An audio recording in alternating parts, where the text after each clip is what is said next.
your desks. Yeah. Yep, 5:30. It is. I would like to call to order the April Operations Committee and ask for a motion to approve the agenda by Mr. Forsythe, seconded by Mr. Reagan. Is there anyone opposed? All in favor? All right. All right. Next, I would like to ask for someone a motion to approve the minutes. Mr. Perkins, seconded by Mrs. Haggard. All right, is there any discussion? Seeing none, all in favor? All right. Any opposed? So we have the Board of Elections, Jenny Bacon and Tom Nichols coming to speak to a resolution authorizing the chair to sign contracts requesting grant extensions for poll workers, training, and voter education, moved by Mrs. Haggard, seconded by Mr. Forsythe.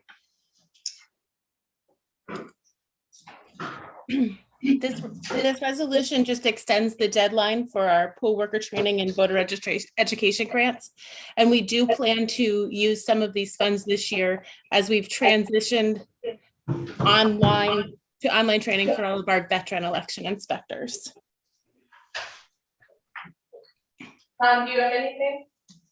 Nope, that's good. Okay. Does anyone have any questions? Okay, all in favor? Aye. Any opposed? Okay, carried.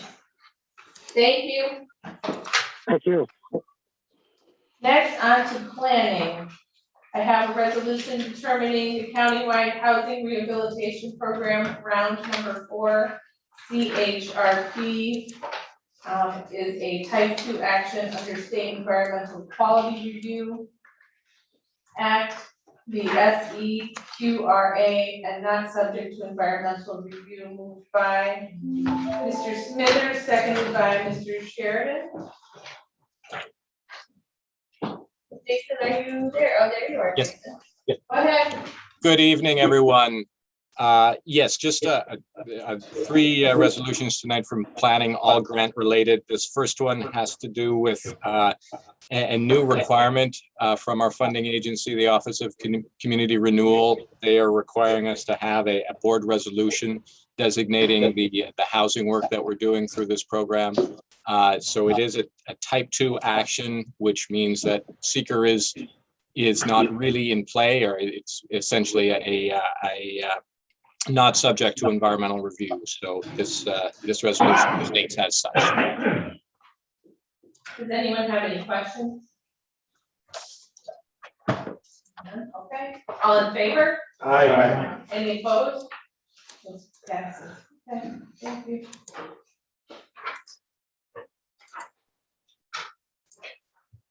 Next up, we have a resolution appointing the planning director, Jason C. Pfotenhauer, as certifying officer for environmental review for the Community Development Block Grant Award, moved by Mr. Lightfoot, seconded by Mr. Forsythe. Go ahead, Jason. Thank you. This is just another requirement tied to that first resolution designating the planning director as the certifying officer for the environmental review for the same program. Any questions? Seeing none, all in favor? Aye. Any opposed? Carries. All right. Next up, we have a resolution authorizing the chair to sign a subrecipient agreement with the Developmental Authority of the North Country for delivery of the countywide housing rehabilitation program, round number 4, moved by Mr. Smithers, seconded by Mr. Denisha. Go ahead, Jason. Thank you. This resolution simply formalizes the agreement that the county will have with the Development Authority to act as the program manager, if you will, for this most recent housing repair grant. Any questions? Seeing none, all in favor? Any opposed? Okay, carries. And Jason, next you have a telecommunication infrastructure discussion. Yes, thank you. And I did want to defer to Legislator Haggard. She's the chair of the broadband committee. This is a broadband discussion, so I'm happy to speak to it, but if she wanted to address this as well, happy to have her go first.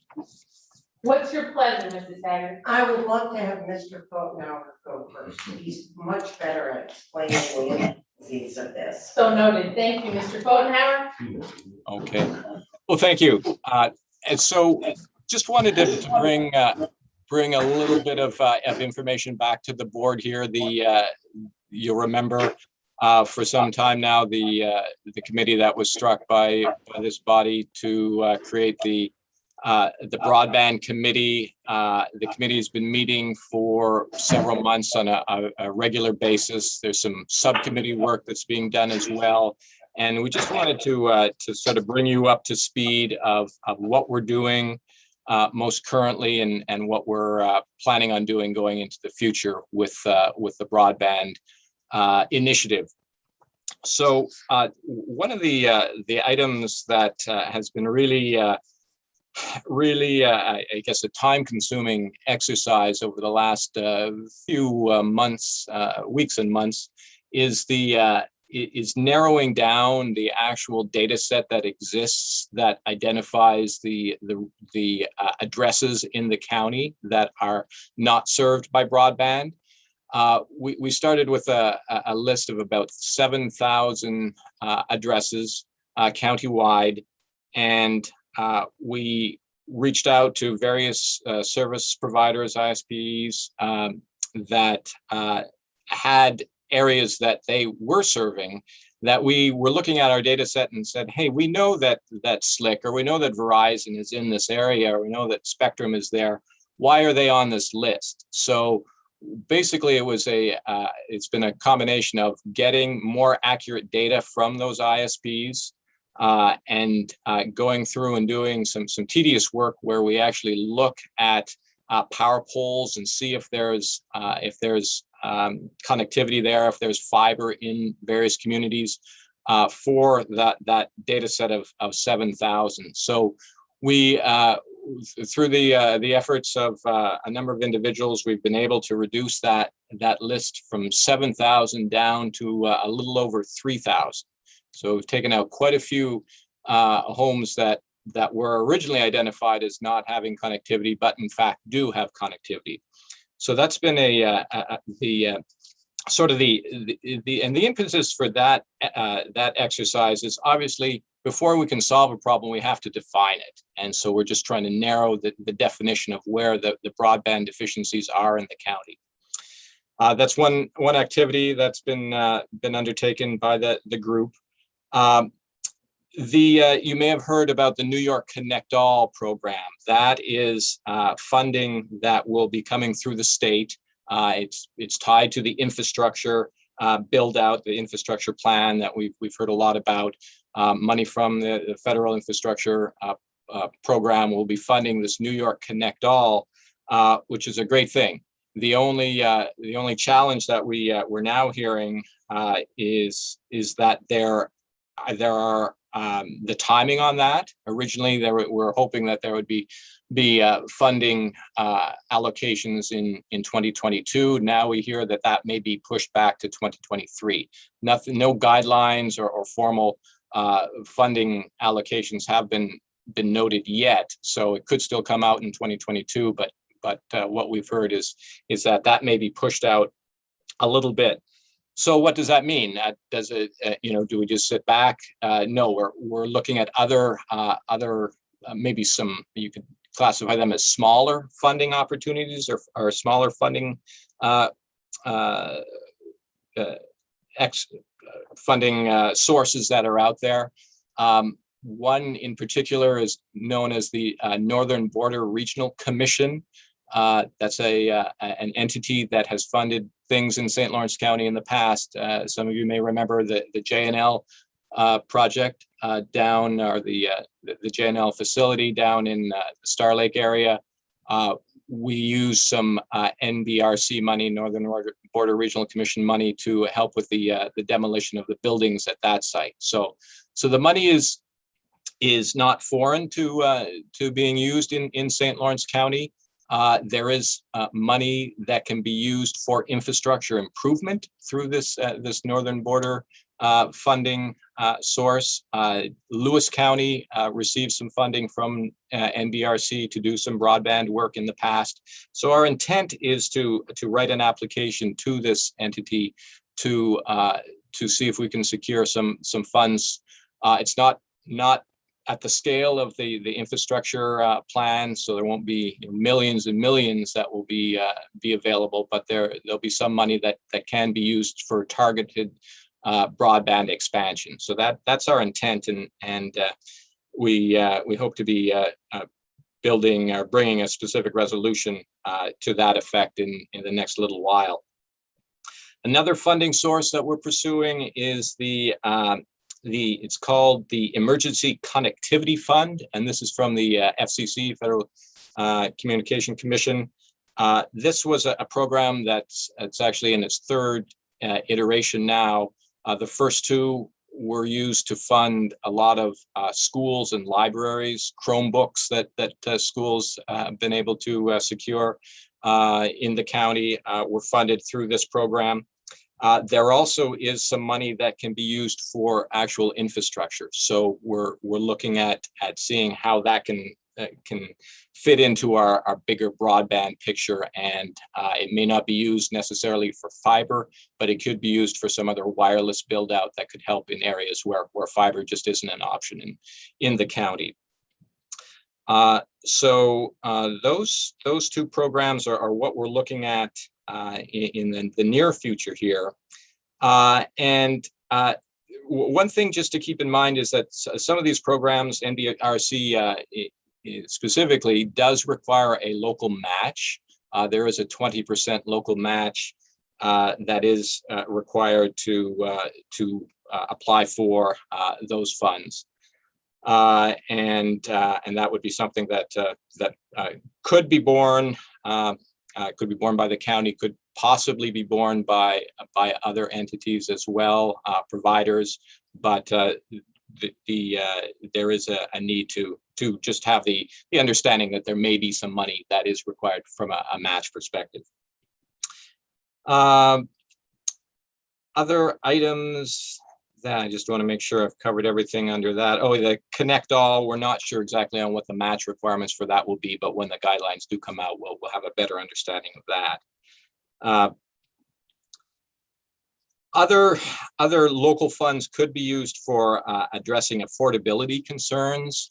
There may be issues where broadband may be accessible for individuals. We can string the lines, but it may just not be financially viable for individuals to hook to pay for the drop to get that broadband to their respective residents. So that's something to consider as well in the whole costing structure of broadband. I think we've done other work over the last little while. That the committee did offer comments to the Department of Public Service in information that they were looking for input from entities on the whole broadband issue in the state. So we did offer comments to that effect as well. And I've talked a lot, Margaret. I don't know if you want to add, fill in anything else, or I'm happy to answer any questions, whatever the desire of the chair is. One thing we learned, Ms. Terminelli and I went to a Connect All review at NISAC. That is money only to be used for fiber. And we can't use that for any 5G or anything like that. And I have to say, during these past few months, we have had the best group of people working on this diligently. All the technical knowledge and their willingness to contribute, people from BOCES, IDA, DANK, our own planning office, And I'm really, really grateful for that. Do you have anything to add, Ms. Terminelli? Not specifically to this, but I just for educational purposes, to make sure that, the people in our communities know that Spectrum offers a Spectrum Assist program, and I did not realize this until we went to NISAC. Anybody that receives Social Security, so our older population that receives Social Security, and then homes that have a student that goes, it's a pre-K through 12 that qualifies for free lunch, can actually get high-speed internet through Spectrum for $14.99 a month. And so I think that that's really important that the public knows that, and also knows that in order to qualify for that, they do have to fill out that free reduced lunch paperwork that goes home every year. Thank you. Thank you very much. Does anyone, Mr. Reagan was first, got a question? Jason, individuals in the county who live in rural areas who currently don't have access to broadband. I know we had Dank do a study and providing an opportunity for people to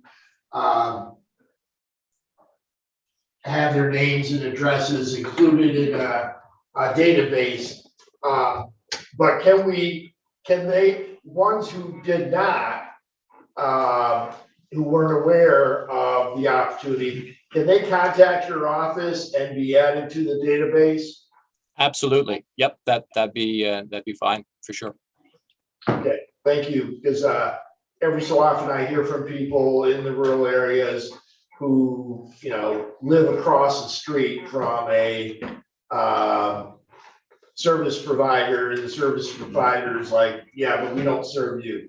But I assume that once the new federal funding comes in, that there will be an effort to include more of these people. And I think it's important that anyone that, you know, we run across who asks us about how they're going to get access, if we refer them to you and you guys take their information, put it in the database so that as those decisions are made, those folks are considered as well. I think that's important.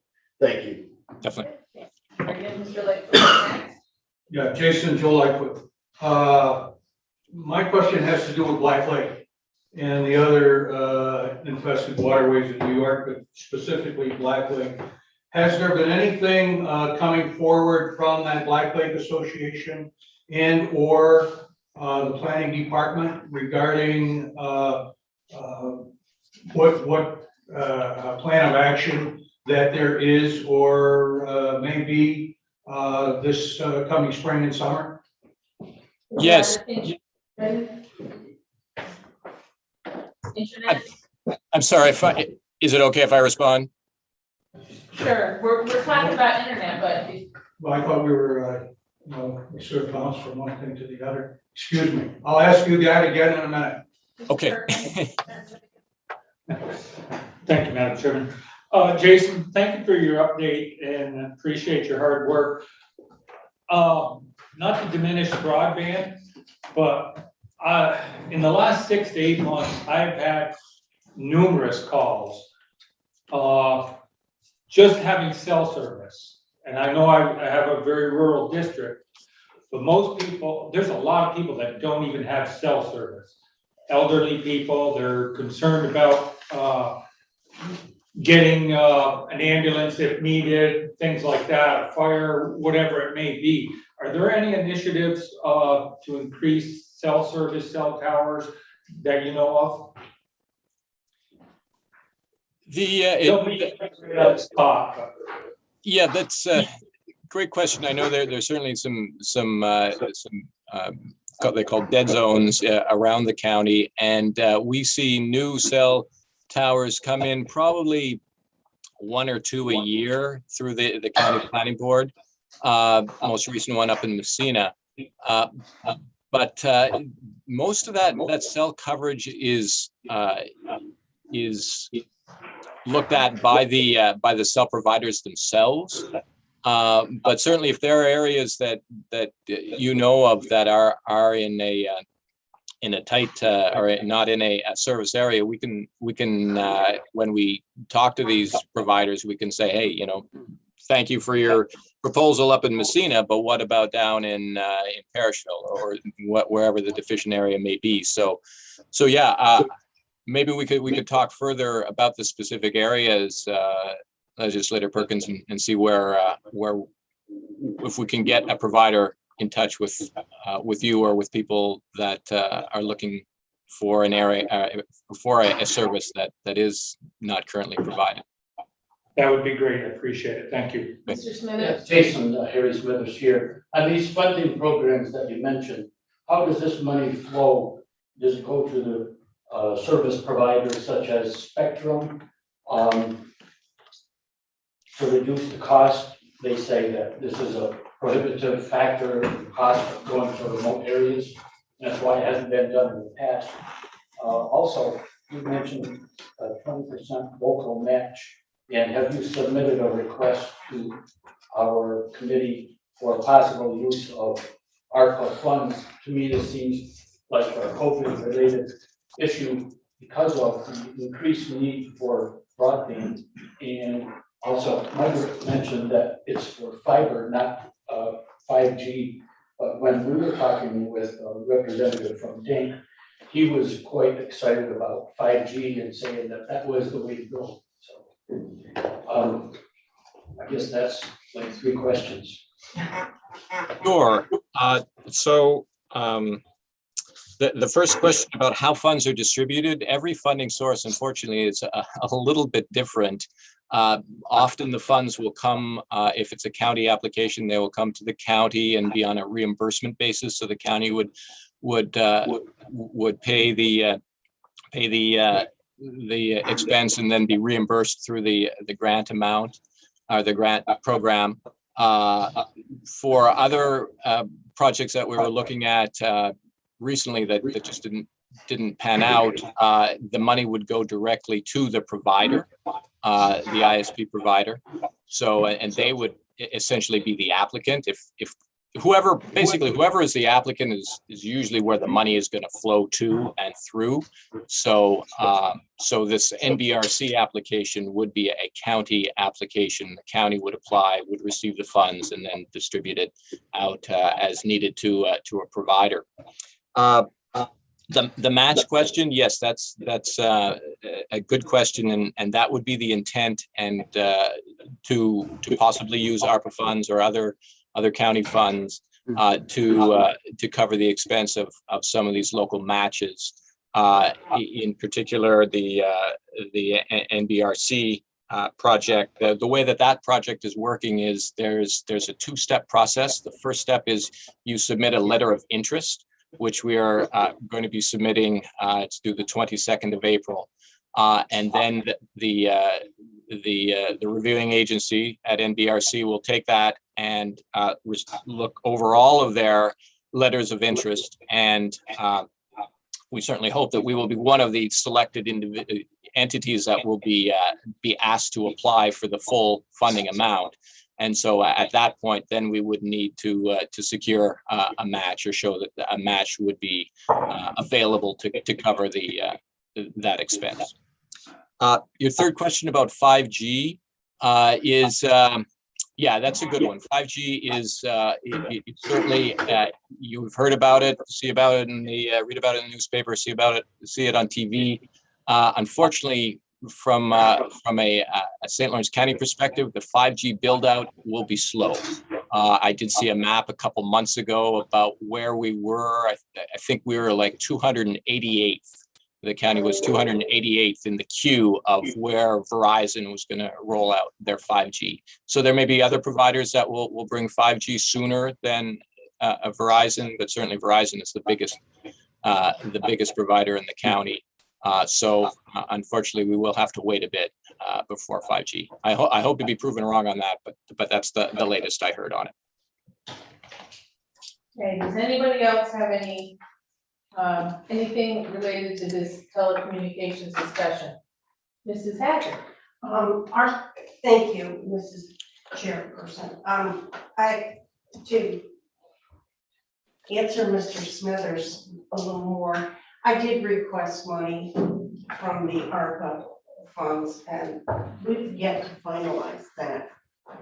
So I'm not sure where we're at, but through Legislator Arquette, he brought that, being on the committee, he brought that for broadband. Thank you, I think that's good use, because we have 3G some places, no G some places, it would be nice to have at least basic service. Does anyone else have any questions about that, Mr. Burke?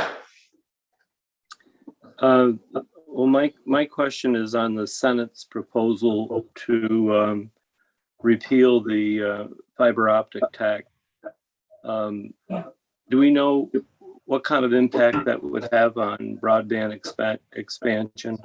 And I guess the other question is that tax the state's tax, or is there a portion of that tax that's the county's tax?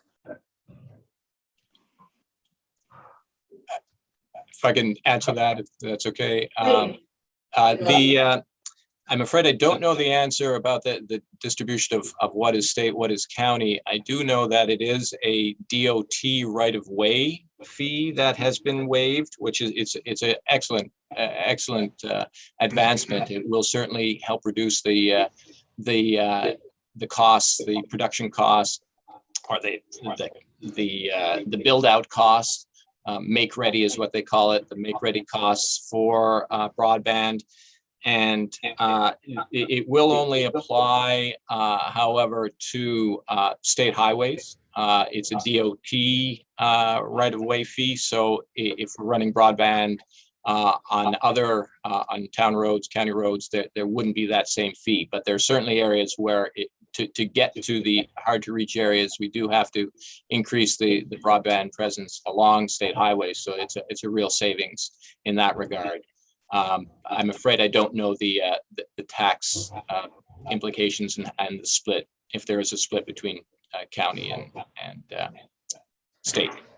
Do we know what impact it would have, Jason? Don't know. Yeah, I'm afraid I don't know. We can certainly do some research on that to see what the numbers are. I know I've seen some just preliminary numbers, but they're statewide. They're not county specific. So. Thank you. You're welcome. Okay. So, Mrs. Haggard? One last thing quickly, our next meeting is on April 27th, we Zoom at 3:30. Anyone who would like to attend, please email me or one of the members of the committee and send us an. Okay, and then Jason, while we still have you here, Mr. Lightfoot has a question about the invasive species. My turn now? Yes, sir. Jason, have me repeat my question, or do you recall? I think I got the gist of it. Just your question, Joe, was Legislator Lightfoot, was about Black Lake and what's happening with the milfoil initiative there. And I will attempt an answer here. And I know John Tenbush from our office was working most closely with it.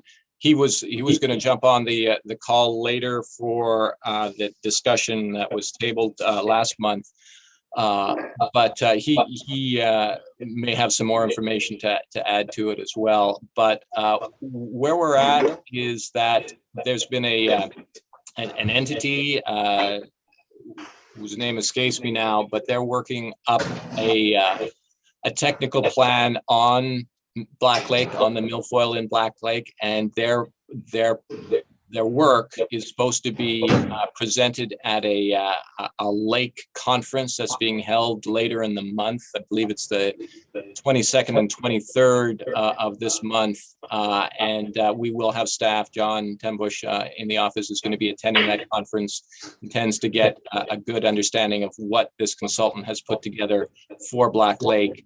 Other work that's been going on, we've had discussions with Black Lake entities, individuals involved with Black Lake Chamber and other entities in Black Lake. So there is work going on. I think we're sort of waiting to see what that study will reveal. And if it's okay with the chair, I'll see if John has any additional information to add to that. Please, that would be wonderful. Thank you.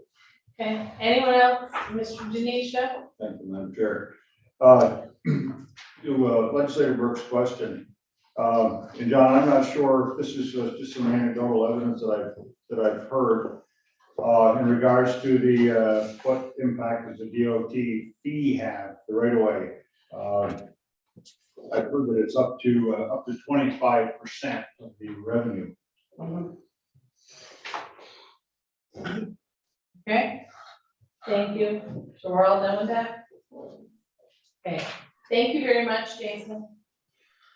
Thank you. Okay, we're moving on to conflict defender, to have a resolution modifying the 2022 budget for the conflict defender's office for computers, moved by Mr. Perkins, seconded by Mr. Smithers. Ms. Dona, go ahead. Good evening. How is everyone? We're So we're seeking to upgrade our computers using the funding from the statewide expansion of the Harrell Herring Criminal Justice Funding. This is to purchase laptops and related equipment for the attorneys and desktops and related equipment for support staff. And this would be under, we have years 1 through 4 of the 5-year plan. I believe I sent that out when I submitted the resolution, if anyone has any questions about that.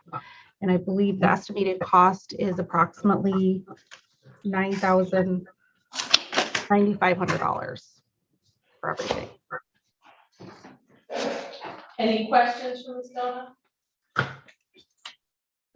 Seeing none, all in favor? Aye. Any opposed?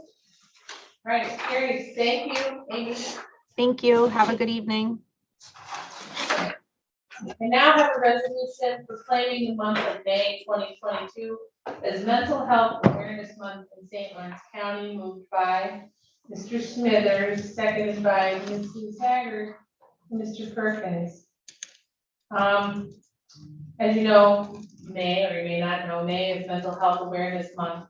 We've gotten a few really big additions to the capacity to care for people and their mental health in St. Lawrence County. One being the methadone program is coming here in the process, and the other is we newly, well, we didn't, but someone from the community newly installed a walk-in urgent care in Ogdensburg, which is a high priority area in the county. They have a lot of people that are affected there. I had a speaker to come tonight, he could not with his schedule. He will be here on the night of the board meeting to speak more about what exactly the center does. The rough rundown is it's a walk-in urgent care for crisis. They can do crisis detox, they can do stabilization and the psychiatric evaluation. There's somebody on call 24 hours a day, 7 days a week. It may even help some of our emergency rooms from being overrun in certain situations. Mr. Button from Citizens Advocate is going to come on a board night and speak to this because there's a few finer details to it all. But I think that we need to recognize this and try to work again at some of the stigma that goes with mental health. There's a lot of really, really productive, intelligent people that at different times in their lives are bothered by depression, anxiety, different addictions.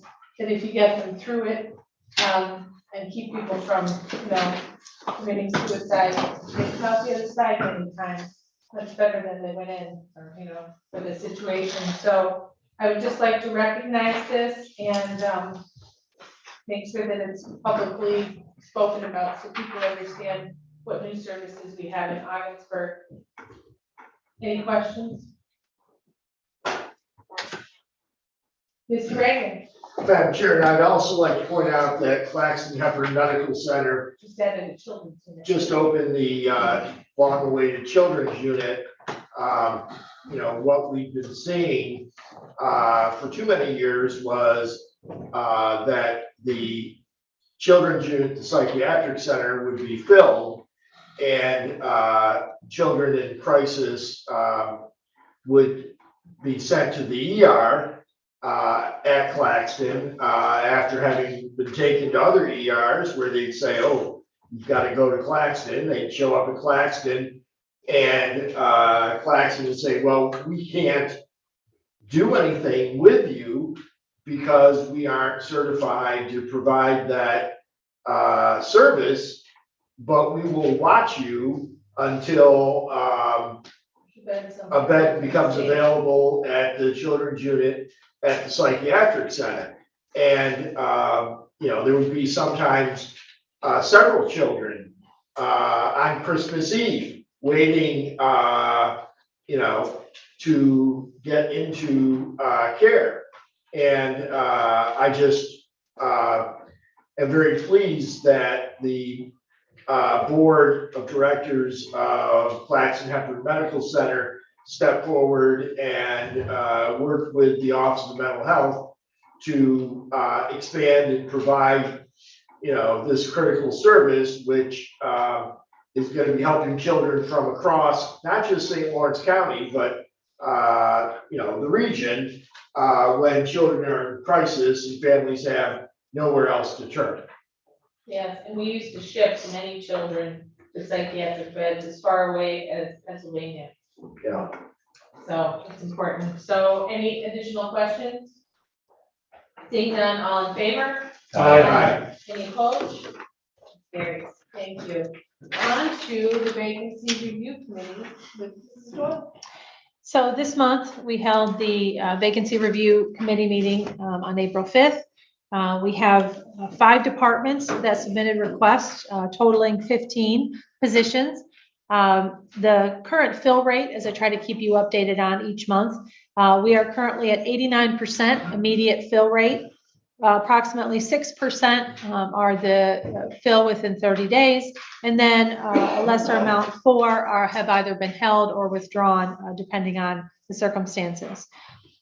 In looking back, as you may recall, we do an annual review in August. So tracking since August each year, that is the month when the vacancy review committee was put back into place.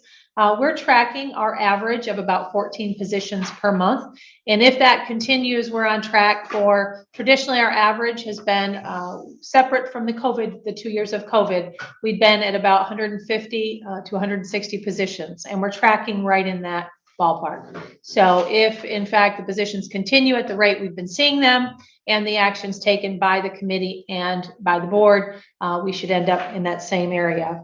Also, I'd like to keep you apprised of the total number of vacant positions separate from those that are seasonal in nature. There are currently 68 positions at the beginning of April. That's about 8% of our workforce of the 839 positions.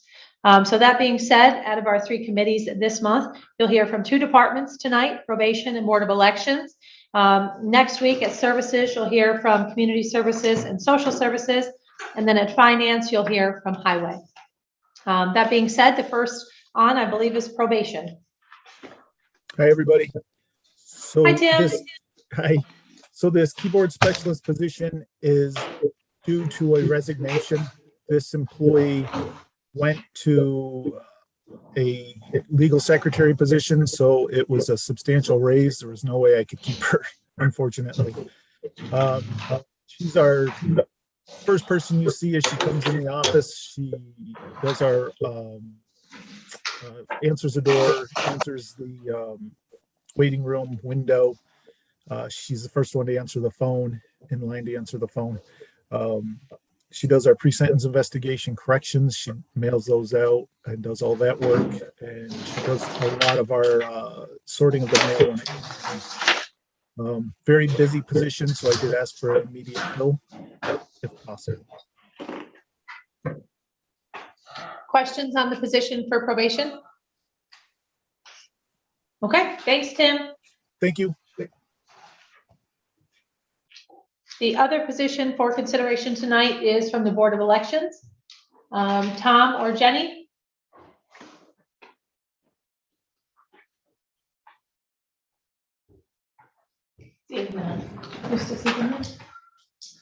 Just a moment. Where's Jenny? Sorry, I'm here. This is Tom's part-time clerk position. Correct.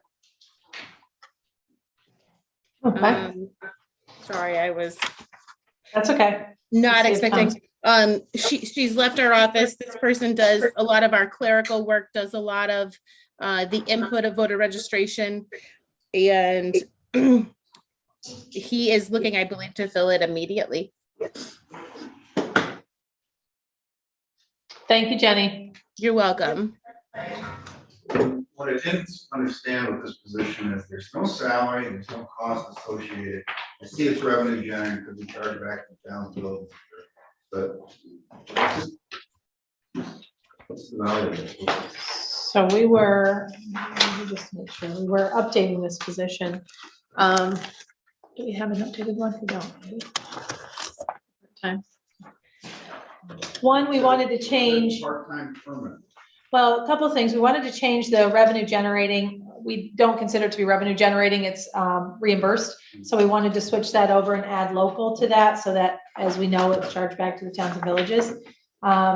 This position is a little unique on both sides, related to the part-time nature, but depending on the time of year and the other assistants that they have, this position may actually work up to almost a full-time schedule, depending on the weeks that they're required to work. So I can get you additional information about that. I think they were looking at the total hourly rate, trying to make sure that on both sides of the house that they have the same rate. I want to say it was in 17 or 18. Can you see that there or not?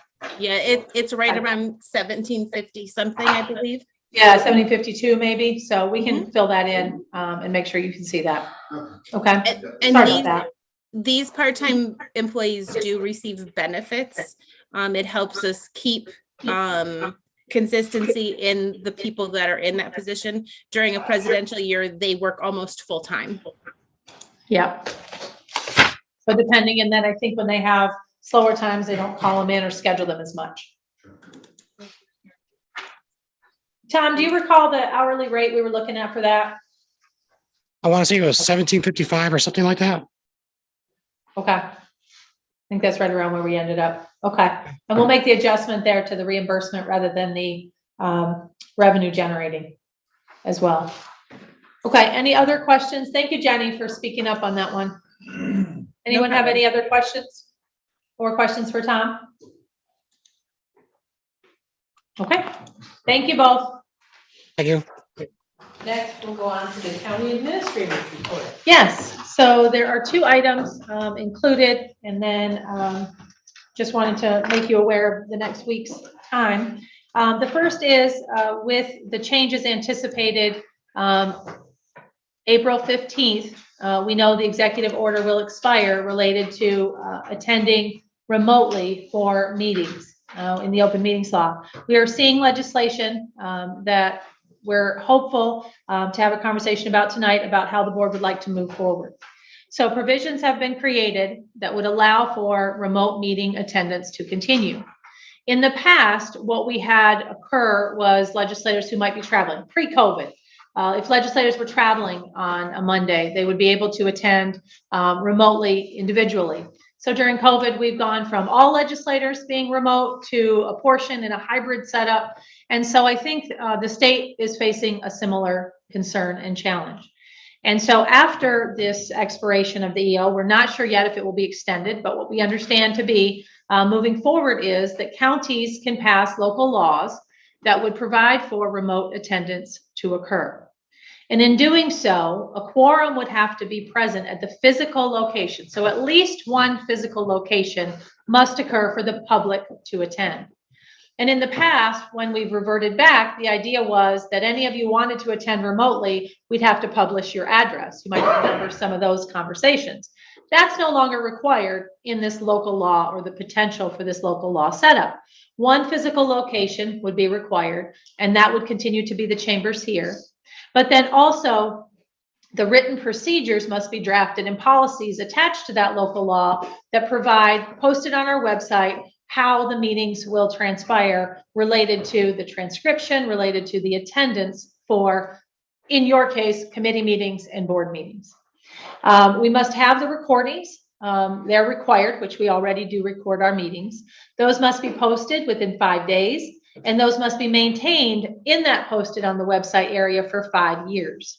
So those are requirements in this circumstance. And for many and most of those, we tend to post our meeting minutes or the meeting recordings the next day, with few exceptions. And we haven't really, the board hadn't taken up the issue of how long we would keep those. Those are now, because we no longer have verbatim minutes, those are actually the transcription of the meeting. And also in this requirement would be that if transcription is requested, that it be provided. So that would likely have to go into some consternation about whether we charge per page or how that service would be provided, but that is an option. So the board would have the option of adopting a local law, which currently our local law process, as you may recall, is 3 months long. We take the resolution to committee to set the date for the public hearing. That's after the law has been drafted. We then adopt the date for the public hearing, which would be the following month. At committee that month, you take up the discussion item for adoption. And then in the following month, set by the prior month's resolution, we have the public hearing, and then you adopt the local law, which we then file with the state. So that process certainly can be abbreviated, but over the years, that's the process we've undertaken for local laws. So in that regard, unless we see an extension to the current executive order, we would wrap up the remote attendance this Friday, April 15th. And until such time as the board took up other action, if there's questions about this, I would certainly defer to the county attorney. Their in-person attendance would be required. There also is an opportunity for the advisory boards, committees, and councils that are appointed by the Board of Legislators to adopt their own meeting standards if in fact a local law is adopted. That would provide that to them, and not until that law was adopted would they be able to either resume or continue with remote appearances. So I wanted to provide the opportunity to educate you if there's any questions on the law itself. County attorney is prepared to answer, but also determine how the board would like to proceed.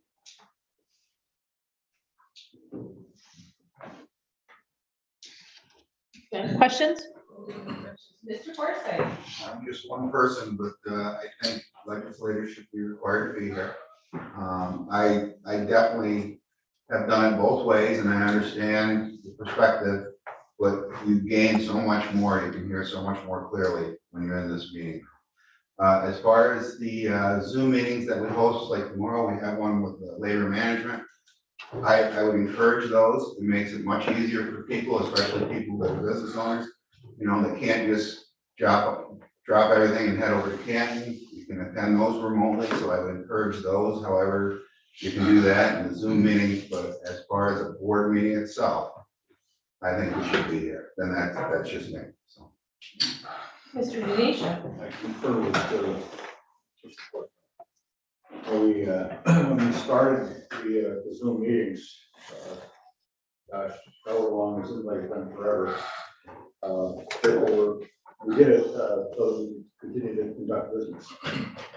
And I think, you know, I think there are times when meetings are acceptable. I think we're past that time. If someone can't attend due to circumstances beyond their control, you know, I don't have a problem with that. But I think, you know, we're getting back to normal, trying to, I think, legislators should attend in person unless it's something beyond their control. Okay, Mrs. Haggard was next. Thank you very much. People are still getting COVID and have to stay home for at least 5 days. I think that's the protocol at this point. They may not be so sick that they can't be on a Zoom meeting, but they're required by public health to be home. It would be a shame for them not to be able to attend remotely. I think we're just going to be living with COVID as the variants come down the line. So to eliminate that possibility, and certainly people travel. Are we saying that we're not going to allow, if we don't allow people to be here remotely because they're isolating, do we then say people can't be here if they're traveling? Because there are several people here that do. So I would say I could agree. I like being here. I can hear better what's going on. I think that's a function of our system. Equipment. Yeah, the equipment. Yeah. Exactly. Thank you. And there is a certain collegial atmosphere in being here. I admit that. But I think it's premature to say that, you know, people are still getting COVID. I know a lot of people are still getting COVID. It's not what it was before, but there's no saying what it will be. So, thank you. Ms. Terminelli is next. Thank you. So I do agree, and I do prefer to be here in person too, but I definitely wouldn't want my opinion to have consequences for somebody else's choice, right? I think that it's a choice and we didn't have a choice before.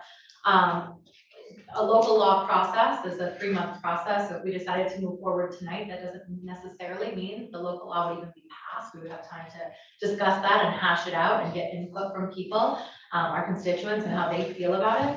But I for sure, this is one thing that I don't know that any one of us should carry the clout or the opinion.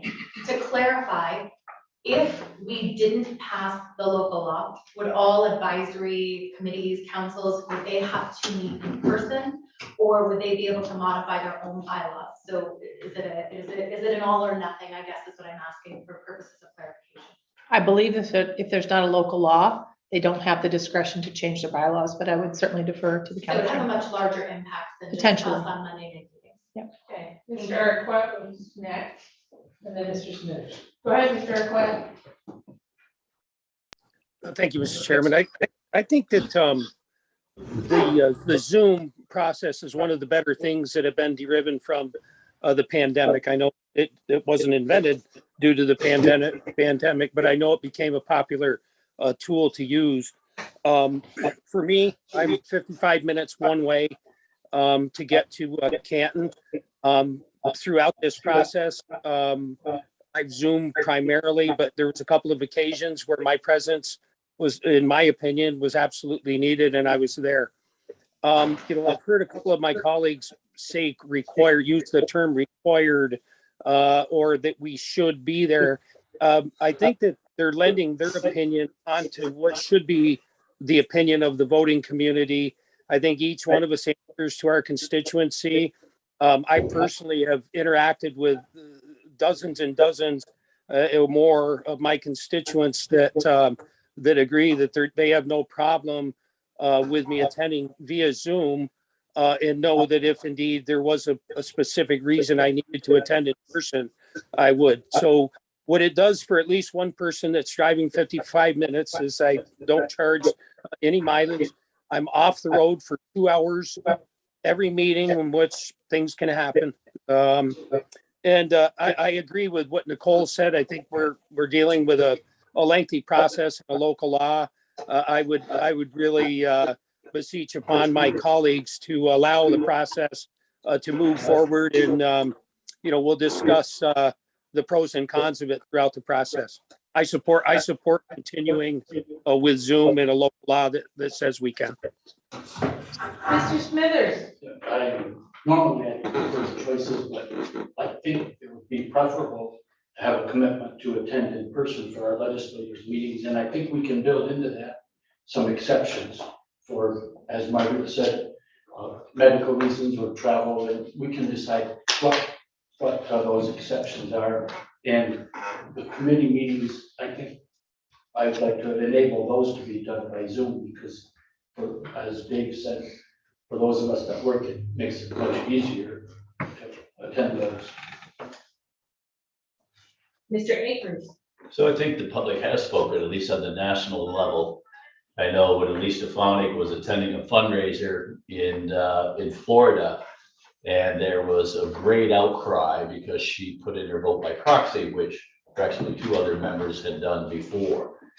So I think my expectation is when the public comes here at the board meeting and they're addressing 6 or 7 good-looking Republicans and a good-looking Democrat here, that people should be here. My expectation as a constituent would be that my representative be here doing the work. I can tell you as a committee chairperson, it's a bit of a juggling act to actually make sure that everyone here in the body is actually attended to and make sure. And then you actually have the additional duties of actually looking at the iPad.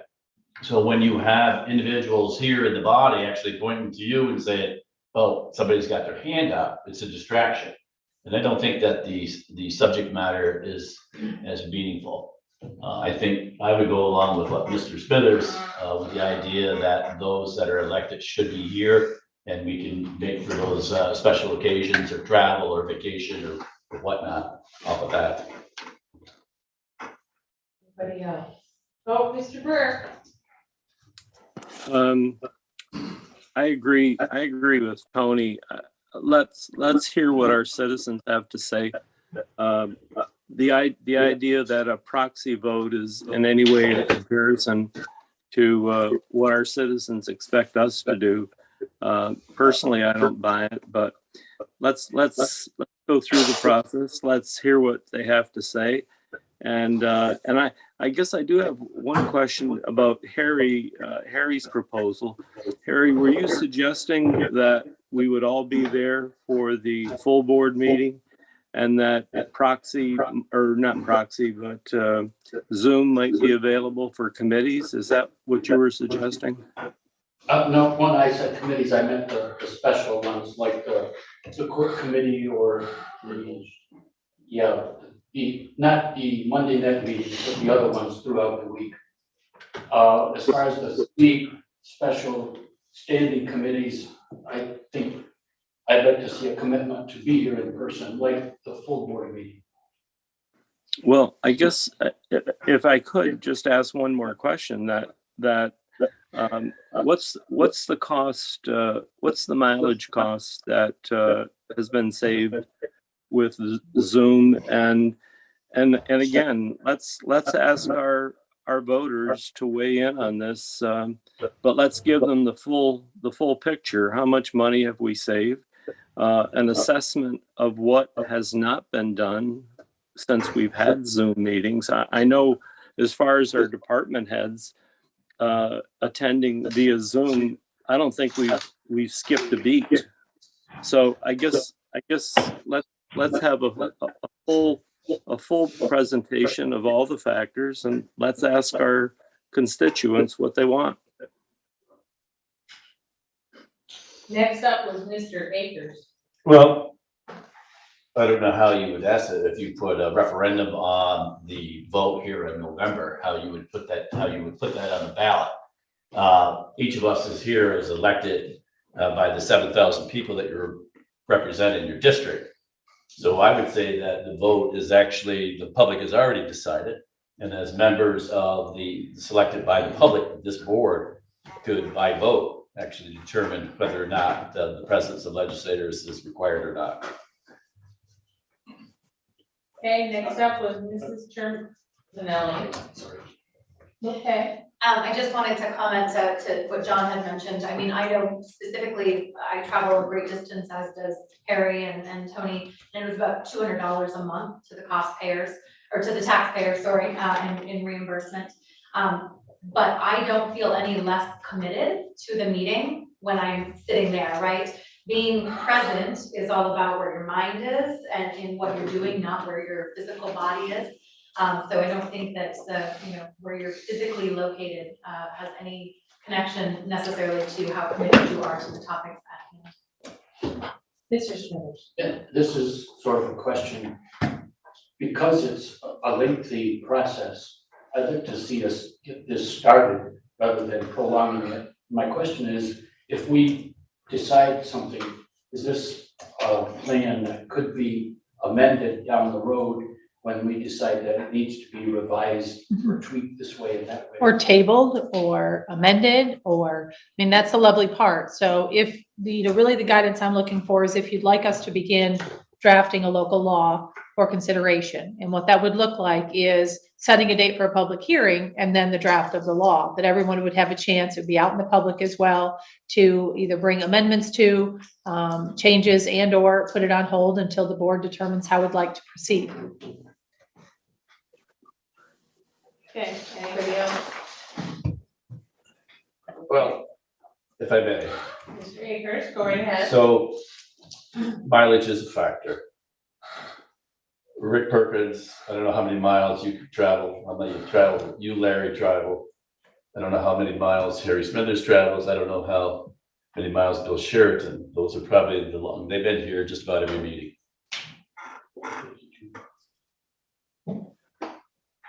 And That's you- all I have. And you don't have to hand your mileage in if you really want to save the taxpayers' money. They do like some people do and just not hand it in.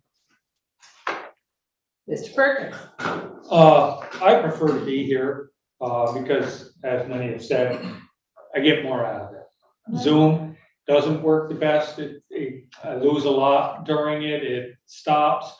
But I do think there should be a choice that if you want to Zoom, that would be your choice. But I would encourage people to come to the meetings. Don't not ever come to the meetings. I agree you should be here. But there should be some choice and especially with the subcommittees, they should be able to do that as well. We can talk about it. Mrs. Haggard? I always like to mention when I agree with Mr. Perkins. It's a personal choice. I come here for reasons that it works for me, but there should be some sort of, there are all kinds of circumstances outside of traveling and being sick, work schedules, you can't get here. This is the way things are. I don't like that we can't hear very well when you're on the other end, and that is one of the motivators why I'm here physically. But there may be circumstances where we have to be on Zoom, and I think what Legislator Terminelli said, you're not here when you're on Zoom, you're here on a screen. Thank you. Okay. Anybody else? Seeing none, Ruth, Mr. Akins? I think attendance speaks to the level of commitment. So yes, technically you can actually get the gist of the meeting by Zooming. But there's conversations that take place before the meeting, during the meeting, in between executive session and executive session, that are all valuable to the collegiality of this board actually working together. And I would say if you can't fully commit, then don't run for office. I can't tell who's handling it first, so Tony. Thank you. And I really don't want to be argumentative, and I really hesitated in even giving my opinion, knowing I won't be here in another 8 months. Neither will Mr. Akins. The process takes 3 months, as we just discussed, and I have not heard one thing Mr. Akers has pointed out that in any way to me provides any a proxy. And then, what you consider righteous is, it doesn't matter what you consider righteous. It's what the people that vote for us. And if we continued to Zoom and it was not to the favor of our constituency, they would speak. It's not for each of us to decide what's right for us as legislators. I disagree with everything Mr. Akers has said. Surprise. Gentlemen, Mr. Burke. The level of commitment, there are three legislators on Zoom tonight. And I can tell you for myself and my two colleagues, we're every bit as much committed as those of you sitting there. So I guess the question I would ask is that when somebody goes to Florida, should they not Zoom in? When somebody, hey, listen, just because Kevin Akers wants to have a parallel of attendance with commitment, as far as I'm concerned, he has no evidence of that. The fact that there's little side discussions in the meeting, I prefer to have everything where the public can hear it. The public should be able to hear all of our discussions, side discussions, whatever. And again, I can tell you that I feel I'm every bit as much committed as anybody sitting there. And I'd say that for my two colleagues that are Zooming tonight. Now, I'll just give you an example. You know, I mean, I had a death in the family. My sister and brother-in-law both died, and their funeral was this morning. I think it's perfectly proper that I Zoom in tonight. I see no problem, and I'd have no problem saying that to any of my constituents. And I guess the question I would say, I really resent any legislator saying that I'm less committed than any of you sitting there, or drawing any kind of an analogy that my presence correlates directly to my commitment. I agree with some of the statements that have been said. I agree with some of the statements that have been said. I do personally, I think I get more out of it when I'm there. And my intent is to come more often. Mrs.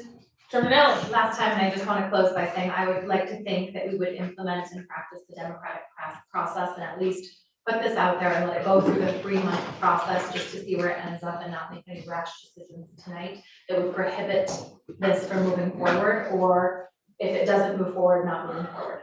Perfect. Next up, Ruth has. So we'll move forward with drafting and bring that to committee next month, correct? Okay. Okay, the next update I have for you is with regard to the ongoing work with Bonadeo and with Hancock and Estabrook. To clarify, when Bonadeo was engaged, you may recall some discussion around their reporting. They had agreed to provide a written report at every 2 months of their work. That was provided and reported on in February. You all have a copy of that as well at this point. And tonight, I also will be sharing with you their second report for the April, reflecting on the work they did in February and in March. So they've continued meeting with staff approximately 2 to 3 days when they come up each time per month. They have, for the most part, concluded their assessment of Child Protective Services. They have used the OMA tool that is used by OCFS with regard to the audit they conduct with counties around the state.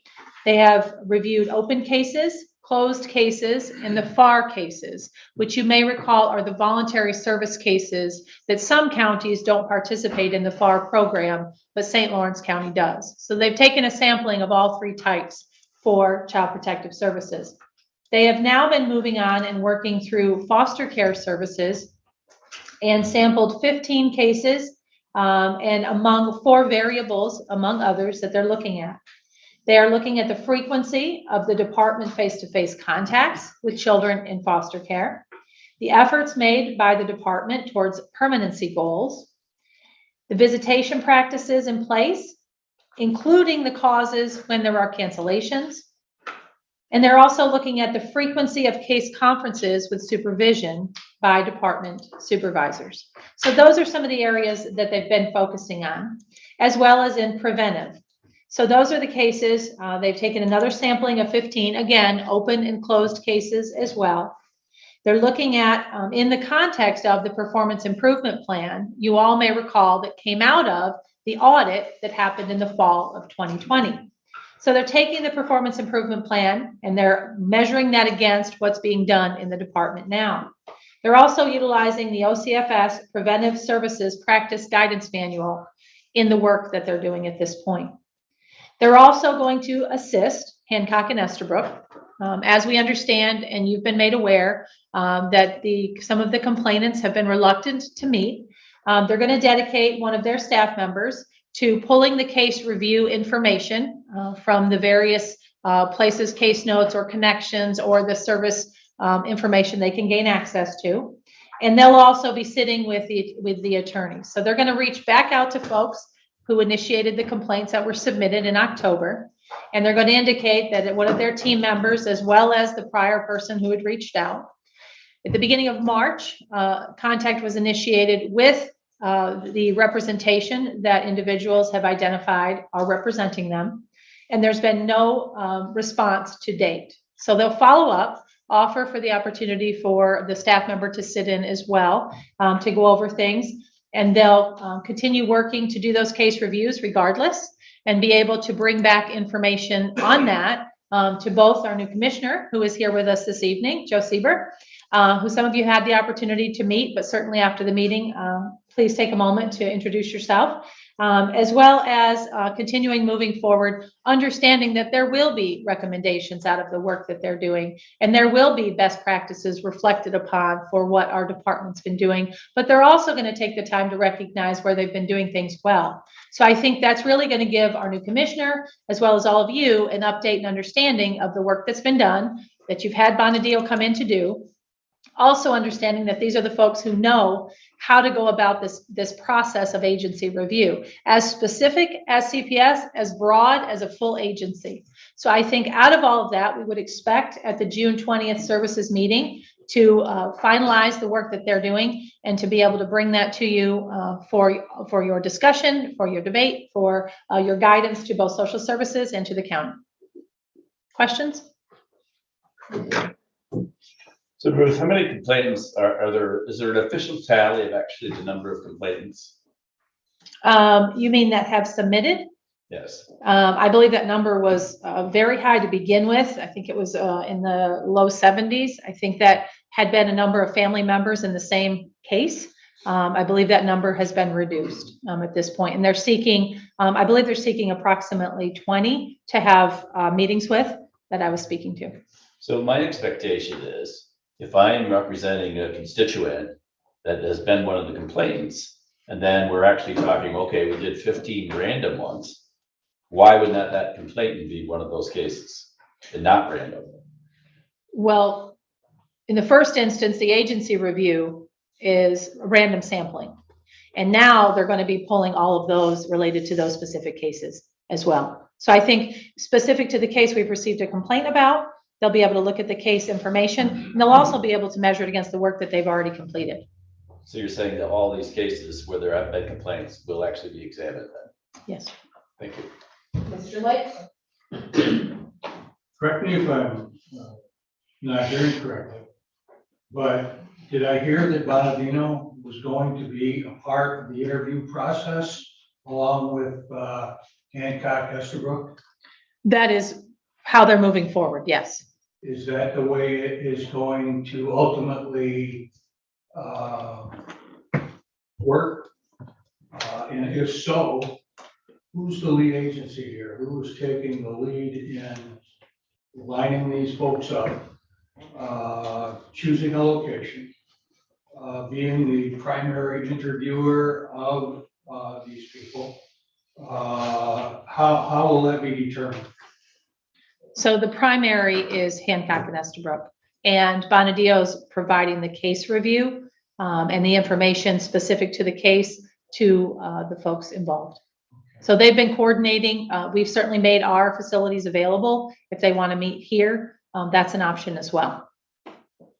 So both of these entities then will be involved on a personal basis with these complainants? That's what they're going to be doing to reach out to these individuals going forward. Okay, so now there's been some question whether or not they can have their friends and relatives and whomever present. And in addition to that, the right to have an attorney present goes without saying.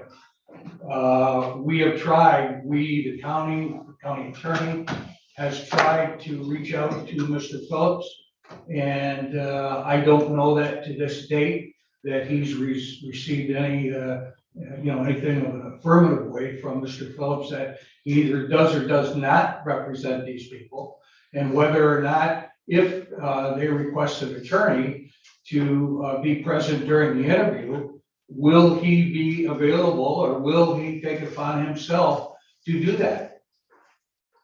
If I may ask the county attorney. Yes. That's a question posed to me, and it sounds like that it is. Mr. Yes, sir. Phillips has not responded to any of our inquiries. We have made direct contact with Mr. Phillips through letter form without any response. having been received. We're not even entirely sure whether or not he represents the individuals, despite the fact that the complainants in several situations have in fact identified that he does. Individuals that have appeared for interviews have appeared with non-attorneys and asked that those non-attorneys be permitted to be a part of their interviews. And the problem is that those non-attorneys are in fact complainants themselves. And the difficulty in questioning or interviewing individuals who are complainants with other complainants present in the room is that that will educate the complainant that's not being interviewed about the process, about the manner in which we're attempting to acquire information about how things proceeded. You said it right on the money. If an individual says they want to have their attorney present, a licensed attorney in the state of New York is absolutely welcome to come with them and they can have them present. There is nothing the county can do to prohibit that. But there are many reasons why, notably the potential to taint the relay of information that outside entities or other complainants shouldn't be present in the room at the time that the initial interview is going forward. If I may. Sure. So who makes the determination, whether you say it's happened, that they've been allowed, to do this? Who makes that determination? And I know you're not there, but you know what they're basing their information on to allow that to happen? Because to me, they're poisoning the well by doing what they're doing. And that just flies in the face of interview techniques.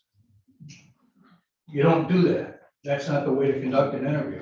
Well, from what I understand, and this has been relayed to me from our outside counsel, from what I understand, there were several interviews that were scheduled. These individuals who had these interviews that were scheduled arrived with other complainants, asked that those other complainants be permitted to be present. Our outside counsel from Hancock Estabrook advised that they wanted to perform the interviews individually, did not want those individuals to be present with the other complainants. When that occurred, the initial complainant who had been invited refused to continue to have discussion. Indicated that they would follow up at some later date, and if they weren't permitted to have their companion, their friend in the room with them at the same time, that they would not cooperate with any interview. I do know that there's been a request to allow spouses to be present in the room because we've received some complaints that were copies of a spouse's complaint. And I understand that for the most part, that's not a problem. The complaint of one spouse and the complaint of the other spouse have, at least as far as I've seen so far, mirrored each other completely. So the expectation that they would provide something different, a little bit slim, at least with respect to their complaint. But the complaint of one complainant comparatively to a non-related, non-connected, separate complainant, that I know they've been trying to keep those separated. One last question. You're going to continue to reach out to Mr. Phelps to try and get a response from him? I know. Either an affirmative or a negative response? I know the last communication that I was advised of that was sent out to Mr. Phillips, I gave a deadline with which to respond, and the absence to receive response during by that deadline would be perceived as a lack of representation. And I know that deadline has come and gone. Thank you. Mrs. Haggard was next. Thank you, Madam Chair. Mr. Lightfoot basically asked the questions that I was interested in regard to this attorney that is purporting to represent these people. And I don't know that you would know this, Mr. Button, but we've reached out to, have the clients reached out to him and not gotten a response, or you wouldn't know that necessarily? Yeah, unfortunately, I'm not sure that I would have that information available to me. I have not been told that by any of the complainants, but I haven't had direct communication with the complainants in that fashion. Thank you. Thank you for your questions, Mr. Lightfoot. The answer to a lot of my questions. Mr. Reagan. Yeah, if we provide the name of individual who, has filed a complaint, who says they're willing to talk to us, that person, be told that, they're welcome to have their attorney present. But, and then it's up to them to get their attorney to be present. But at least they'll know that we have done our part in alerting the county that, this person has contacted us and has said, I do want to, participate in this and have my, case reviewed, because I think there's a lot of confusion out there, and I think it's important for them to know, hey, we're here, we're ready to talk to you, come in, let's schedule it, let's hear your grievance, and we'll review it and see what can be done.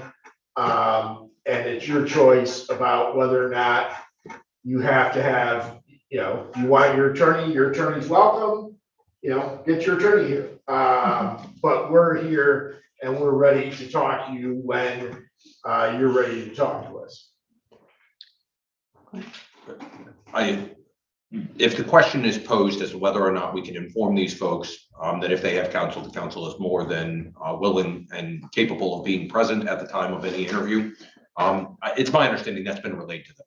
Right, but what I'm saying is, if I provide the county administrator with the name and phone number of an individual who says, I'm willing to talk, I want to, talk, can we reach out to that person and say, come on in, and, if you've got an attorney, bring them too, but we're here, we're ready to talk. Sure. I mean, obviously. That's all I'm asking. That would be. We'll do that, that'd be great. That would be subject to coordination with Hancock Estabrook and Montedio. They're the ones that are coordinating the. Right, I'm just saying, when these people call us and we say, okay, you should have this conversation with the county, I would like to see them called, and so they know that something is happening, and then it's up to them to bring their attorney and conduct the interview. Sure.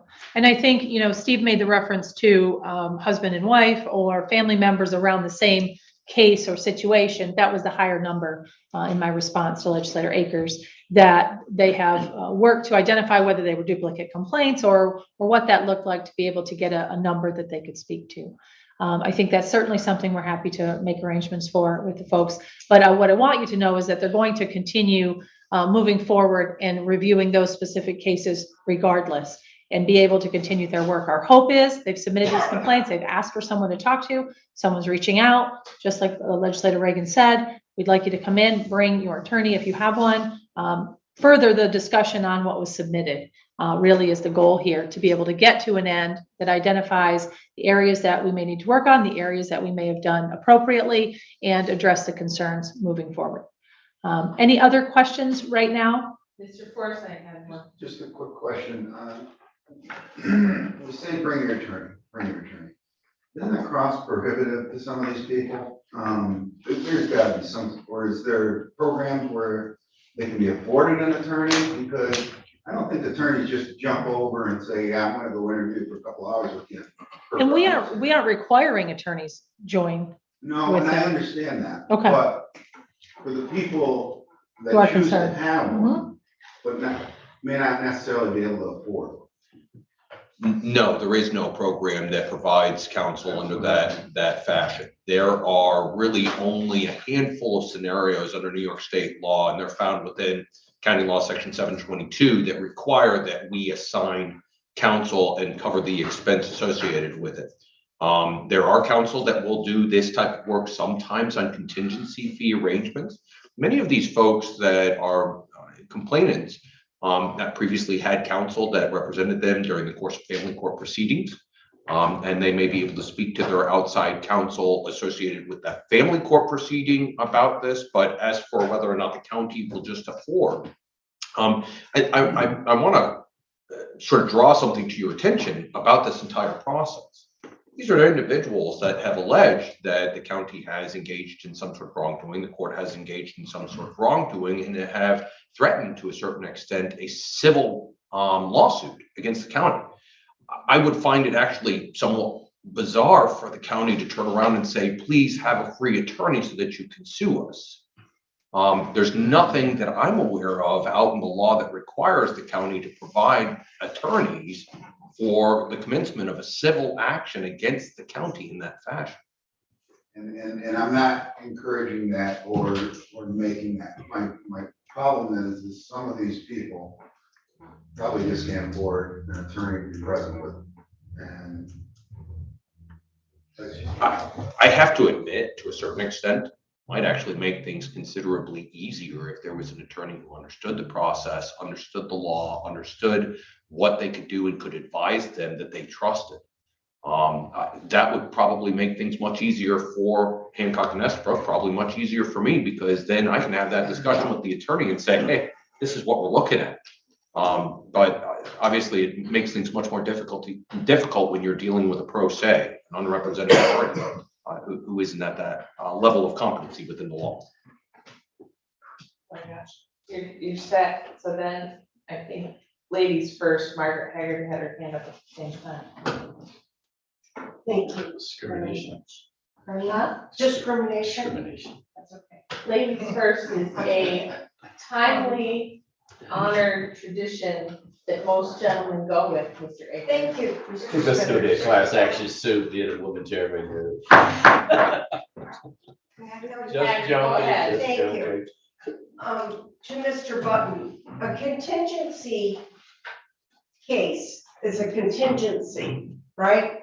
There's a risk, and I'm not an attorney, obviously, but there's a risk you take when you take a case like that, you represent the person, and then you hope that is that not correct? You don't charge them. That's absolutely correct. There's a retainer agreement at the onset that establishes a set, essentially a set percentage of the recovery, if there is any, that the attorney would receive should they be successful in the long run on the matter. Obviously, attorneys are quite cautious in these contingency fee arrangements because they're not going to take cases unless they believe there's a strong likelihood of success.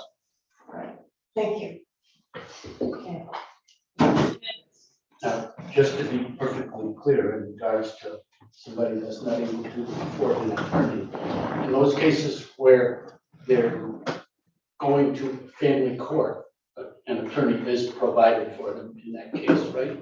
Absolutely. Okay. Okay. I think we're done here. Any other questions? Okay, just to give you an update, I did want just to mention the mileage mentioned earlier. It's about half during COVID, but also remember for legislators is what I'm referring to. There was no NISAC travel. There was, a great limitation on all kinds of travel, not just to Canton. Did want to mention to you that COVID supplies have been shared with the Chamber of Commerce. They're available for businesses there. So if in fact you're reached out to, we certainly have plenty, but we're more than happy also, our friends at the Chamber can make arrangements to get them to them as well. Last week I met with the new director of the Children's Home of Jefferson County to understand a little bit about the direction she hopes to take Jefferson County Children's Home and some of the changes they're making within their business model. And my hope is that once she's settled in and she figures out the direction she's taking their organization, that she could come and share with you a little bit of insight as a contractor for the county, specifically in foster care, to provide you with an understanding of the changes that they intend to be making over the next year. And then also wanted to let you know that we're moving forward with the roof for the sheriff's house. And the potential repointing of the exterior to dry out the building, if you will. Those are moving through their competitive processes now. Our hope is that we can bring some information to you at finance as well. And the hazardous materials survey for public safety, which is the next step involved with the renovations that we're looking at over there. We're working on bringing that forward to you after a competitive process as well. Are there any questions for me? John has his hand up, please. Mr. Burke. Ruth, not a question to have answered tonight, but I'm wondering, when it comes to the Children's Home of Jefferson County and their role in our foster care, I'm wondering, you know, as we try to reduce the number of children we have in foster care, are there sufficient checks and balances for this contract agent? I mean, I have no question about what our staff does, but I'm wondering, you know, is there any kind of a motivation for reuniting these children to their families if it is being subcontracted to the children's home? And again, I don't mean to put you on a spot, Ruth, but I think it's maybe a relevant question. Certainly, and something I think, John, we can both address with them ahead of time, as well as when they come in to speak to the board, they could address that area of their work. I think that many may know they've moved away or moving away from the residential model, but they're trying to redefine what that looks like. And we all know there's a limitation on bed availability. So I think that's something that they are aware of and trying to address. But certainly on the foster care side, they have been providing that service for us for a number of years. And their approach and efforts, I believe also they were brought in on the recruitment side heavily to begin with, as the county couldn't do that themselves, ourselves at that time. So I think both of those areas could be addressed when we have more conversations with them, for sure. Thank you, Ruth. Yep.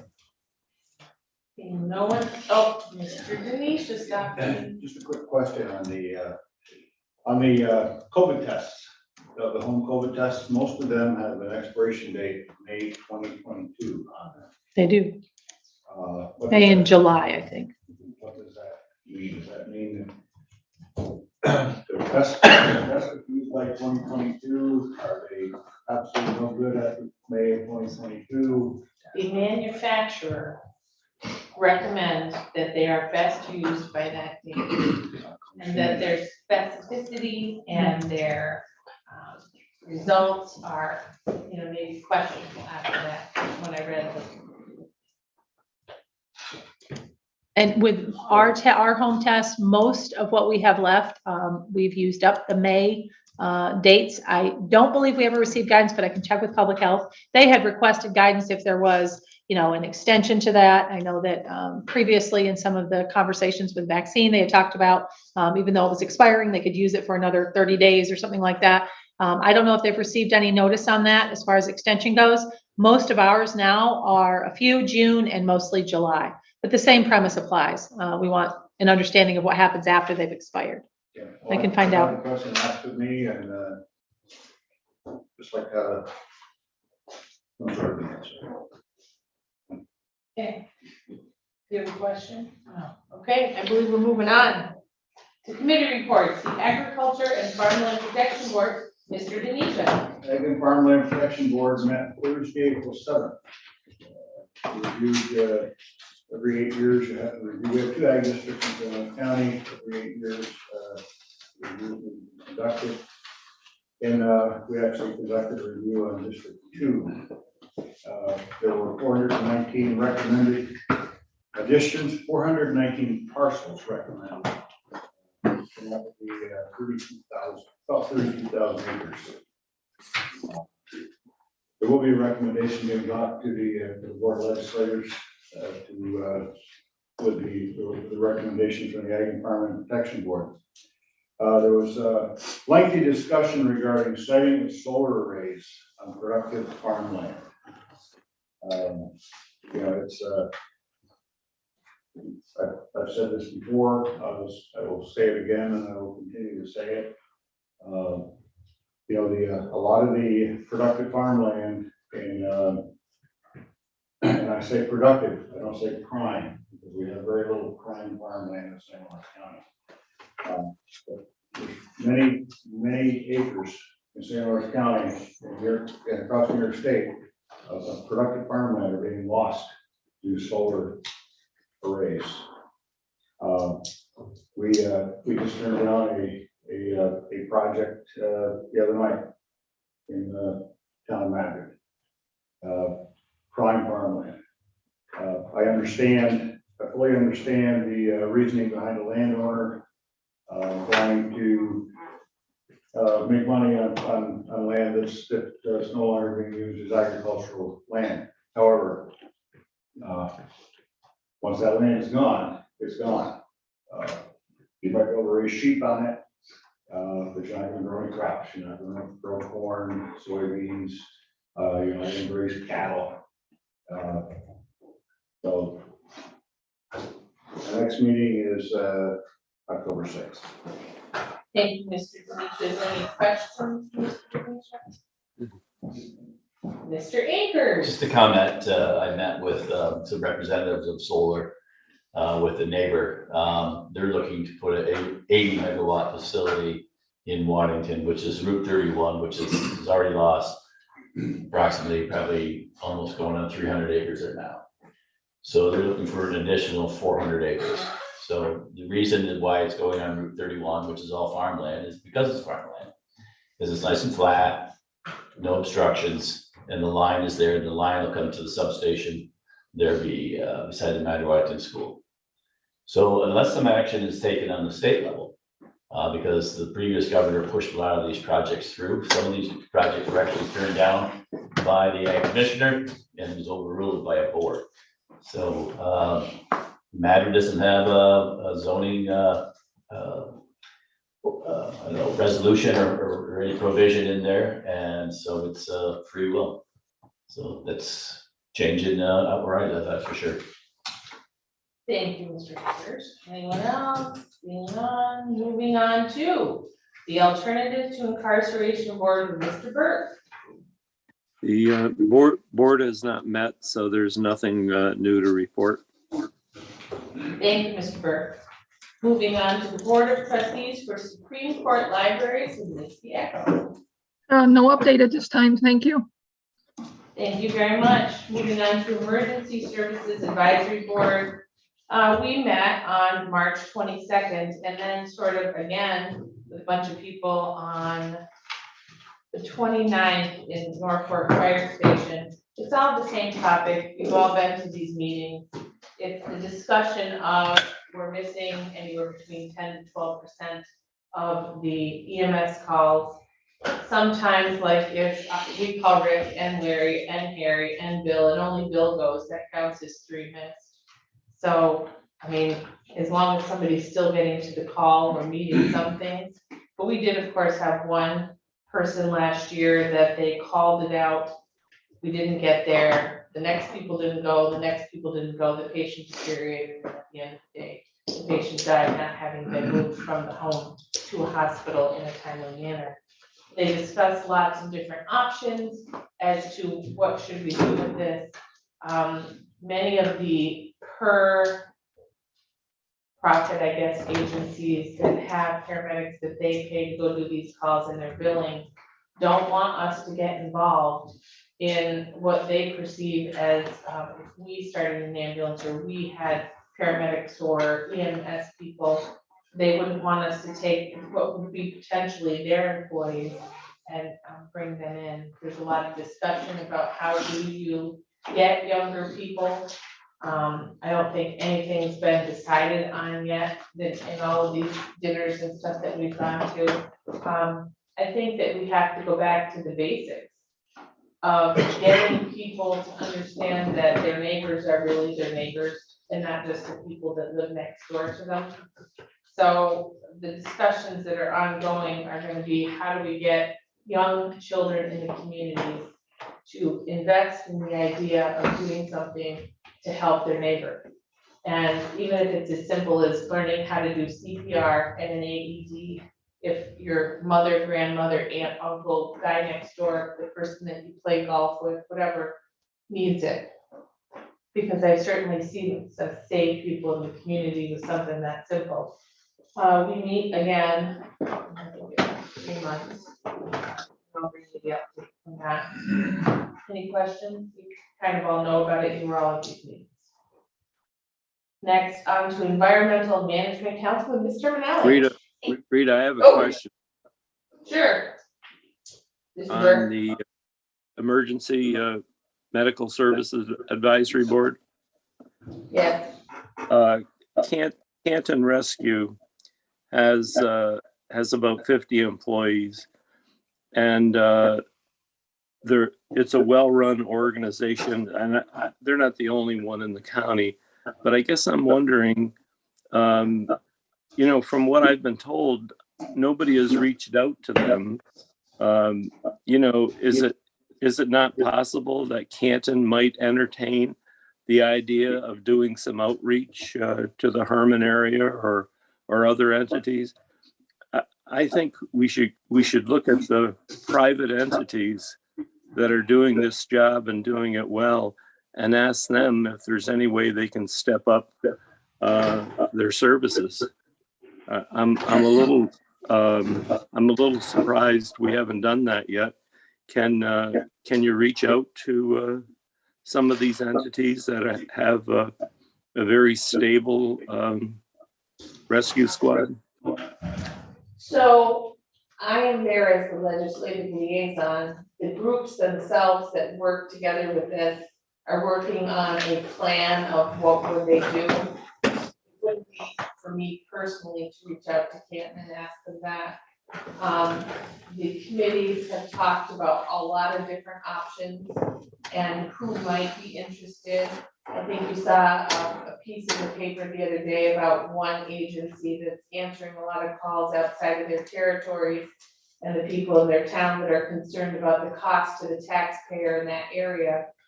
I think that if you reached out to Canton, certainly I guess we could look at that as a part of our next meeting, but they're a paid agency.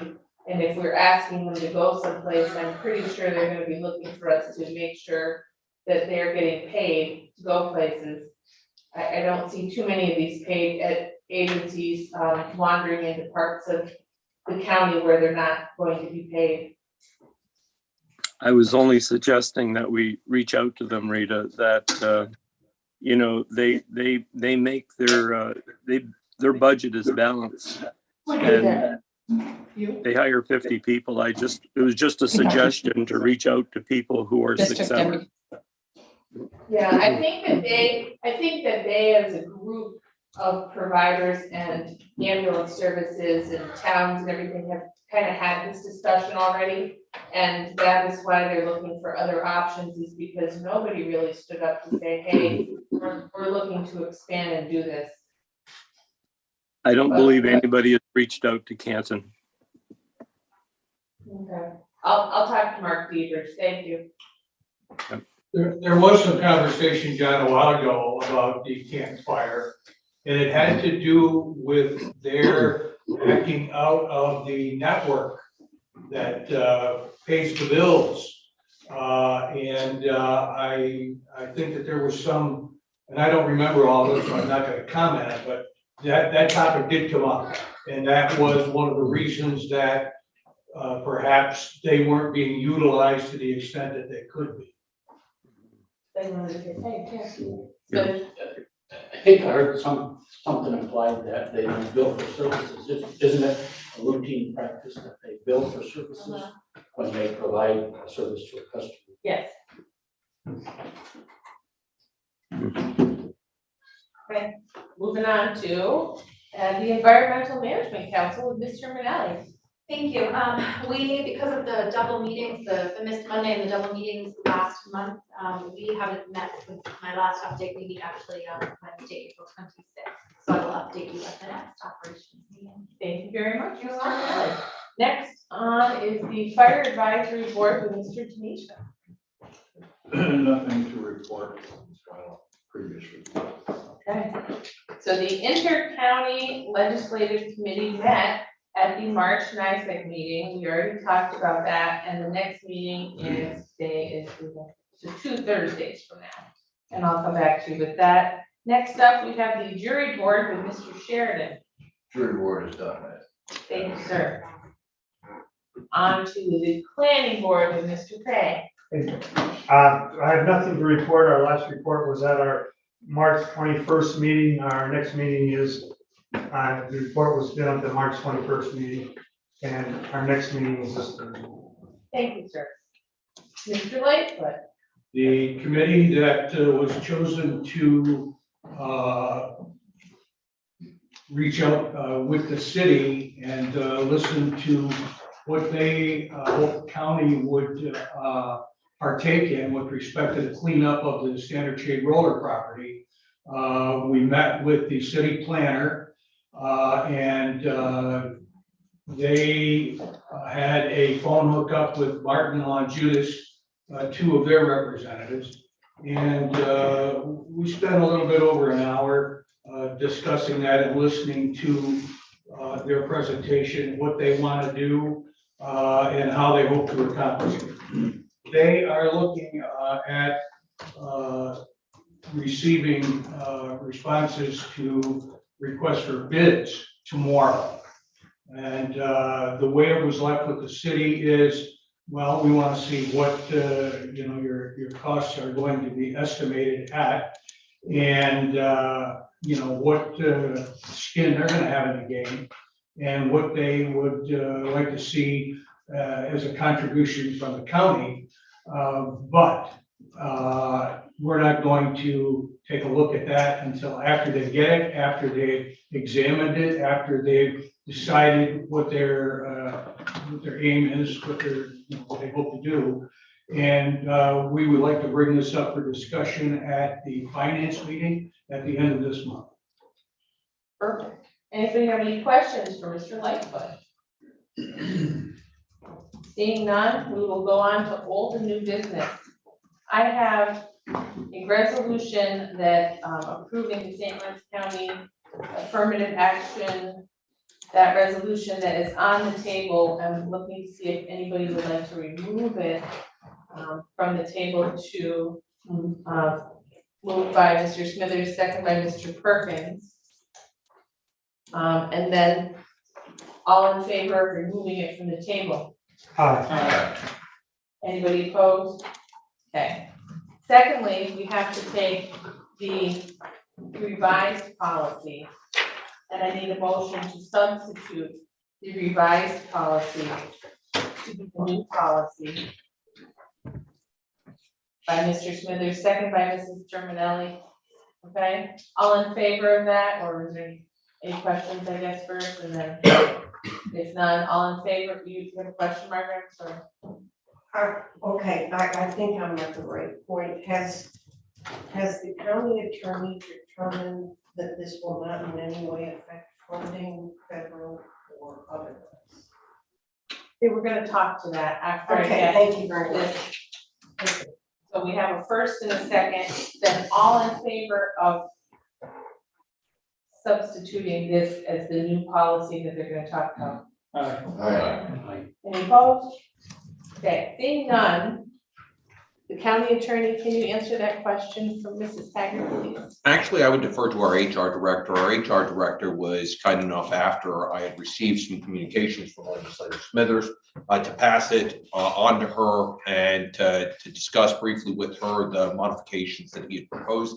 The substitutions that you now have before you included a significant number of changes that were made based on those recommendations from Legislator Smithers with Ms. Dorothy's input and modification. So I believe that it meets the requirements. I believe Ms. Dorothy believes that it meets the requirements and was able to make changes in support of the positions that he took without endangering any position associated with federal funding.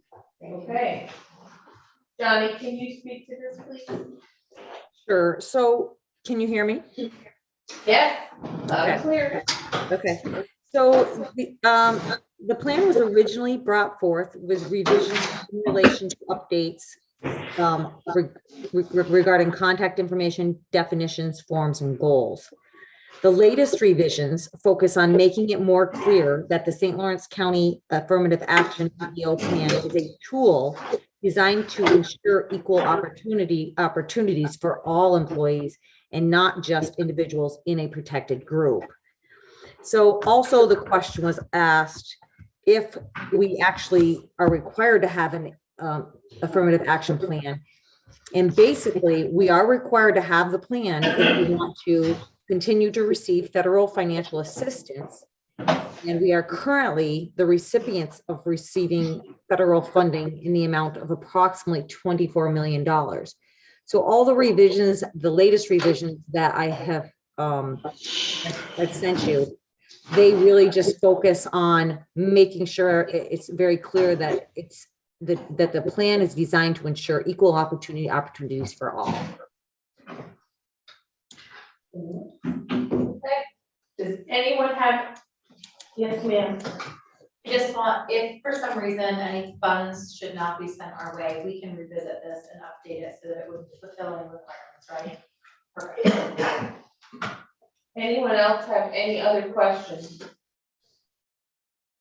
So yes, sir. I would just like to thank Johnny for taking the time to do this, and I think she did a great job with the revisions there, and I'm happy with what she did. And thanks. Thank you. Okay. So all in favor of the Affirmative Action Equal Opportunity Family Medical Leave Act / American with Disabilities Plan, the new one, all in favor? Aye. Any opposed? Seeing none, I guess we've adopted that, right? Approve the amended. Approve the amended. Yep. So then secondly, I have also a tabled resolution authorizing the chair to sign an agreement establishing the Oswegatchie River Council. And we need someone to move to take it off the table by Mr. Forsythe, seconded by Mr. Reagan. And I believe there's discussion. So any discussion? Oh, sorry, voting is saying this here. All in favor of taking it off the table? Aye. Any opposed? Seeing none? Okay. Jason's on. Oh, Jason's Jason's here, on, yep. okay, Jason, go ahead. Thank you, Legislator Curran. So just, I guess, a recap of last month. This resolution was brought forward.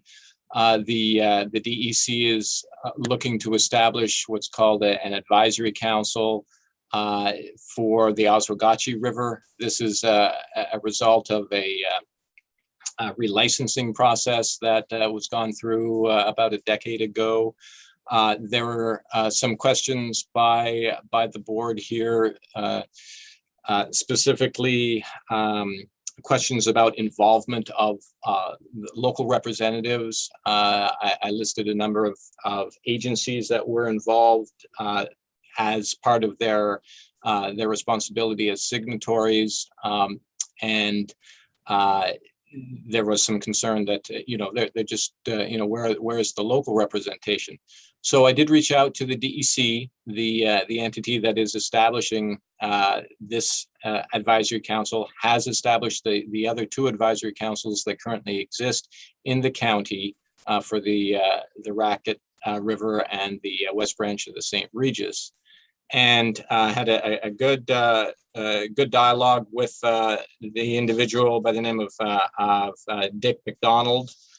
He's with the DEC, and he stated to me that that's exactly the kind of involvement that he would like to see, more local involvement. And he described the development process of this advisory council, first being for there to be the group set or established and have the group get together. And then at that point, there would be an opportunity that he states that the first order of business would be to draft and adopt bylaws governing the duties, actions, and responsibilities of the member designees. So he goes on to say that it's possible to establish committees or subcommittees as necessary to address specific issues and carry out the duties and responsibilities of the advisory council. He further suggests that as I mentioned before, the best way to get the local involvement is to have the representative chosen by the county to go out, reach out to the communities almost on a case-by-case basis. the Racket, or excuse me, the Oswegatchie area of involvement here will be about 111 linear miles from the dam at Cranberry Lake up to the mouth of the Oswegatchie on the St. Lawrence River. So if there's an involvement or a discussion by the advisory council for something down in Star or in the Star Lake area, there really isn't a need for someone from Oswegatchie to be involved, and vice versa if there's involvement any other part of the river. So there's some flexibility that can be brought into the development sort of on an ad hoc basis and as needed basis as opportunities come up for advancement, improvements in certain sections or segments of the water body. That was I believe one of the concerns that was raised, the chief concern that was raised by the board last time.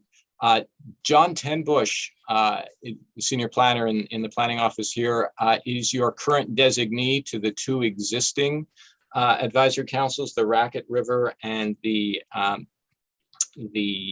northwest branch of the St. Regis. And I asked him just to sit in on this call and to be available if you have any specific questions, or if it's your pleasure to have him go through just a little summary of what's involved with actually what the advisory councils do for the ones that have been established.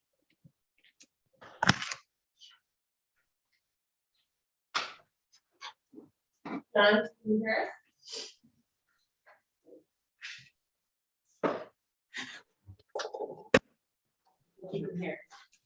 Can you hear us?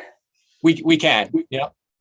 Oh, I thought you were gonna tell us a little bit about it. Go ahead. Is that if that's okay? We're Yeah. just if that's the pleasure of the board, then sure. John, if you wouldn't mind, thank you. Yeah. Good evening, folks. The Oswegatchie River Advisory Council and the fund that is related to that is being put together on a model that is that follows the establishment of the Racket River Advisory Council and the West Branch of the St. Regis River Advisory Council, and several others in the region, but that are outside the county. For example, the Beaver River Advisory Council and the Black River Advisory Council. So this has been a process that has, as hydro facilities on these various rivers get relicensed by the Federal Energy Regulatory Commission, these advisory councils and funds are set up to, in the wake of those relicensing and settlement agreements. The Oswegatchie River Fund, the fund itself is set up for any of the following purposes: ecosystem restoration and protection, natural resource stewardship, public education, applied research or development, and new recreation resources, and additional public access to outdoor recreational resources. Those are the permitted uses of funds for Oswegatchie River. And in a similar way, the funds for the Racket River and the West Branch St. Regis River are the same, have the same purposes. So the advisory council in Oswegatchie River, as you see in the handout that you had, is the DEC, Erie Boulevard Hydropower, which is now Brookfield, United States Fish and Wildlife Service, the National Park Service, I don't know why, the New York Council of Trout Unlimited, then St. Lawrence County, Clifton Fine Economic Development Corporation, the Adirondack Park Agency, and the Adirondack Mountain Club. This compares to the signatories in the Racket River Advisory Council: DEC, Niagara Mohawk, now Brookfield, U.S. Fish and Wildlife, New York Rivers United, New York State Conservation Council, the Adirondack Mountain Club, the county, New York Trout Unlimited, the American Whitewater Affiliation, the National Park Service, the Adirondack Park Agency, the Jordan Club, and the North Country Racket River Advocates. So pretty much, the major players are the same, from the one that was established almost 20 years ago and the one that's being established now. Some of them, I don't know why they're there. The National Park Service, I do not know why it's there, other than possibly FERC being a federal agency. They wanted a federal agency that had some skills, knowledge, and capacity to understand environmental, recreational, and other uses. Okay, thank you. Questions, Mr. Reagan? Question and a statement. How much money is currently in the fund? For the Oswegatchie River, the current balance is $17,120. And that has been accruing since the initial contribution on December 10th, 2013. Madam Chair, I think it's very important that this board have a representative on this body. I think it's very important that we continue to have a member of the planning staff also in attendance as part of this. In these kinds of groups, those who go into them well-armed in terms of staff and knowledge of what's gone on in the past tend to have the most influence. Years ago, I can remember when the county planning office made the decision to get involved in the FERC relicensing of the hydro dams. Up until that time, nobody did. I mean, no one in terms of county government, town government, the interest groups, the other groups that you see there as signing parties, they all understood how the FERC system worked, and they all understood that if they got intervener status, that they could have a seat at the table at obtaining a lot of concessions out of the hydro companies and some word over what happened with any money that was available.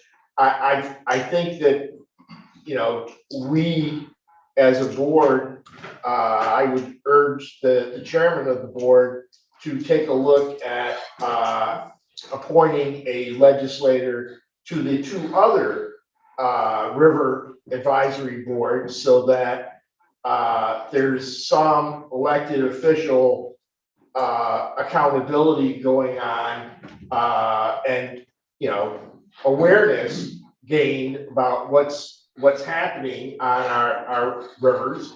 I think that some of the issues that we're looking at, like some of the invasive species on the Oswegatchie that we currently have no money to address, that we should be in there, in the middle of it, advocating that some of these funds be used to address these kinds of problems, that on some of the sections of the river that do not have easy public access, that somebody is at the table saying, hey, this river is owned by the people of St. Lawrence County and should be easily accessible by people who want to use it. And, sometimes there's a need for an elected official who is more willing to step up and stir the pot and make the case, especially when, you know, the group is people who live far away and do not have the stake in things that the members in this room have, and who are approachable by the town officials and the other folks in St. Lawrence County who have real interest in these bodies of water and, you know, would otherwise never have a chance to be consulted. So you know, I think it's very important that we agree to become part of this group, get a representative on there as quickly as possible. And, you know, that's my view. Thank you, Mr. Reagan. Up next is Mrs. Terminelli. Thank you, and I would definitely agree with what Mr. Reagan said, as long as it doesn't come at a cost of not having the planning department. So St. Lawrence County only has one seat at the table, the consistency of having the planning board on there, but I definitely agree that there should be a legislator as well. Quick question, and maybe it's just a print mishap. The Adirondack Mountain Club, we have 2 copies of, there's 2 of them within the forms. Is that just a misprint, or do they get 2 representatives? They get 1. Okay, thank you, John. Okay, so, thank you, Ms. Terminelli. Next up is Mr. Nisha. I agree. You made an excellent case. You made an excellent case. You needed that person. I'm available. Thank you. That's great. Mr. Nisha. On the, when we first talked about this a month ago, by nature, I was suspicious. Because of some of the names that are on it. United States Fish and Wildlife, National Park Service, Adirondack Mountain Club, Adirondack Park Agency.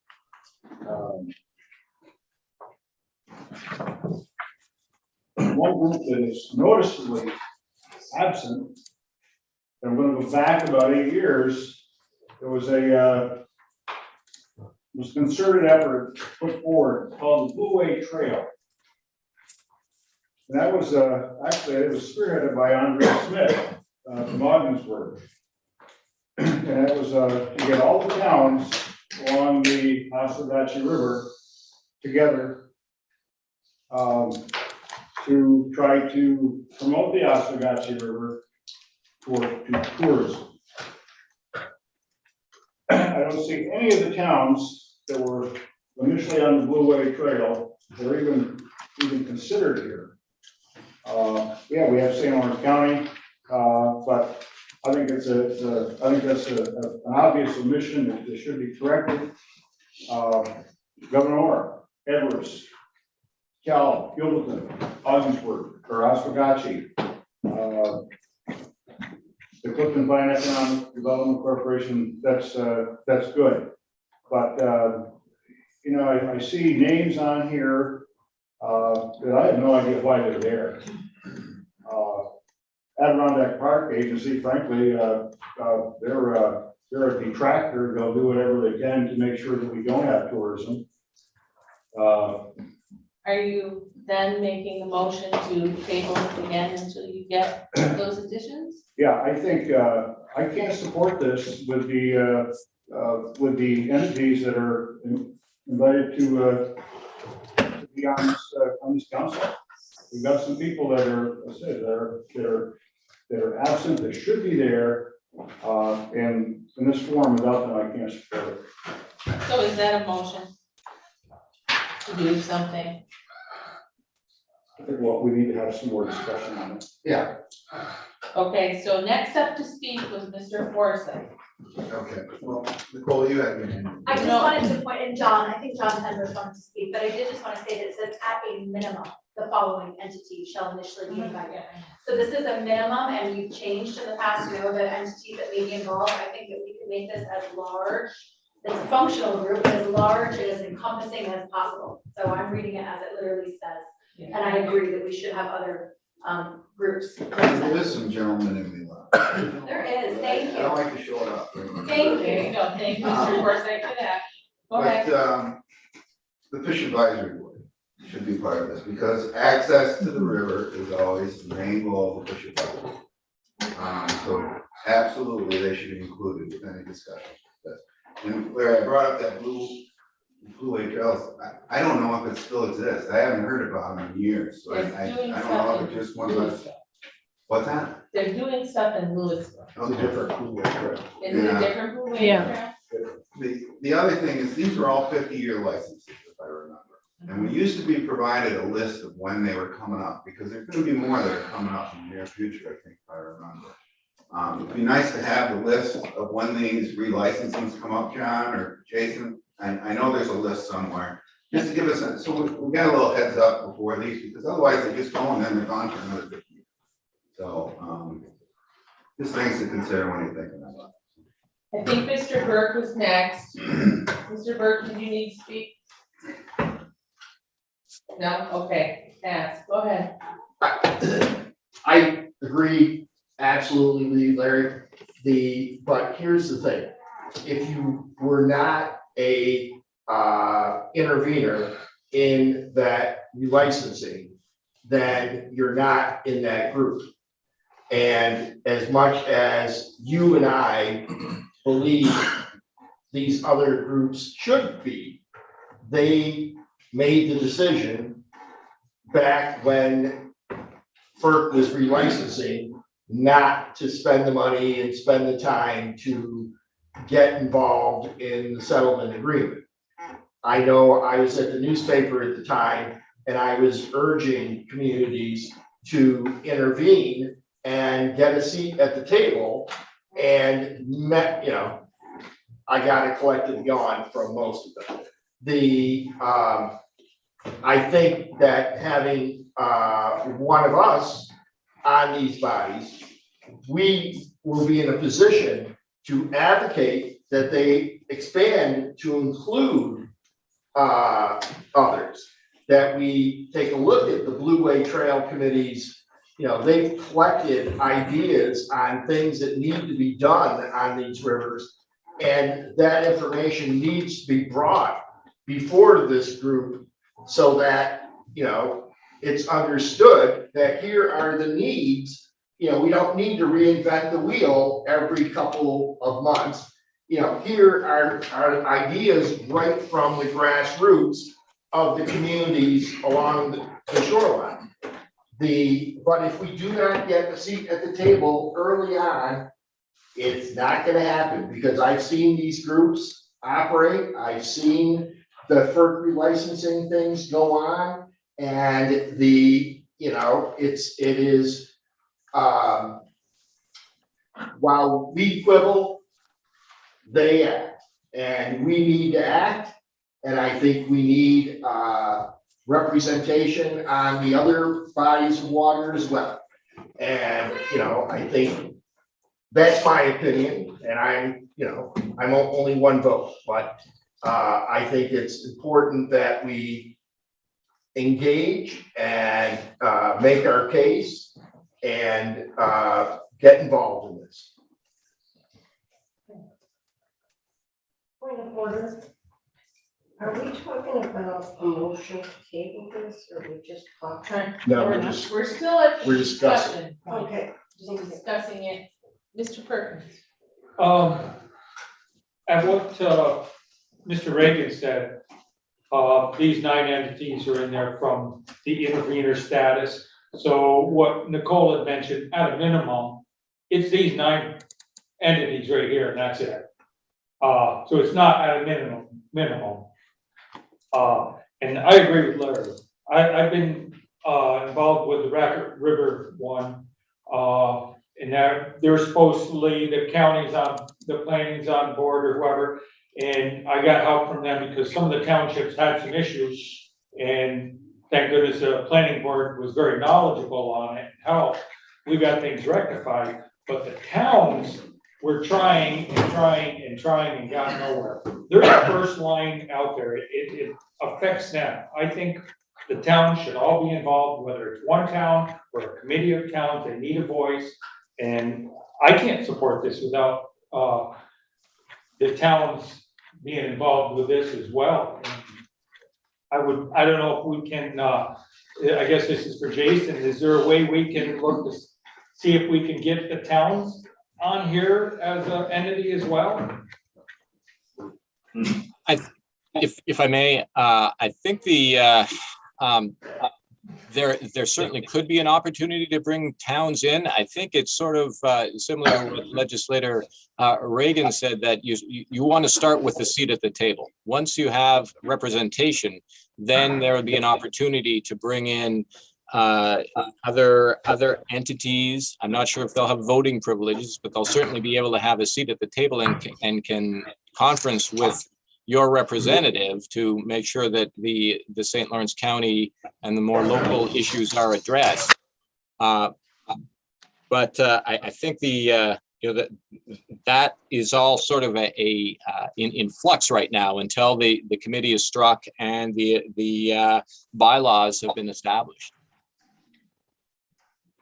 Okay, I appreciate that, but if we wait, I mean, we're only gonna be one voice or maybe two voices or votes out of everybody who really doesn't have our best interest, and they're not gonna allow others in, I don't believe, on the committee.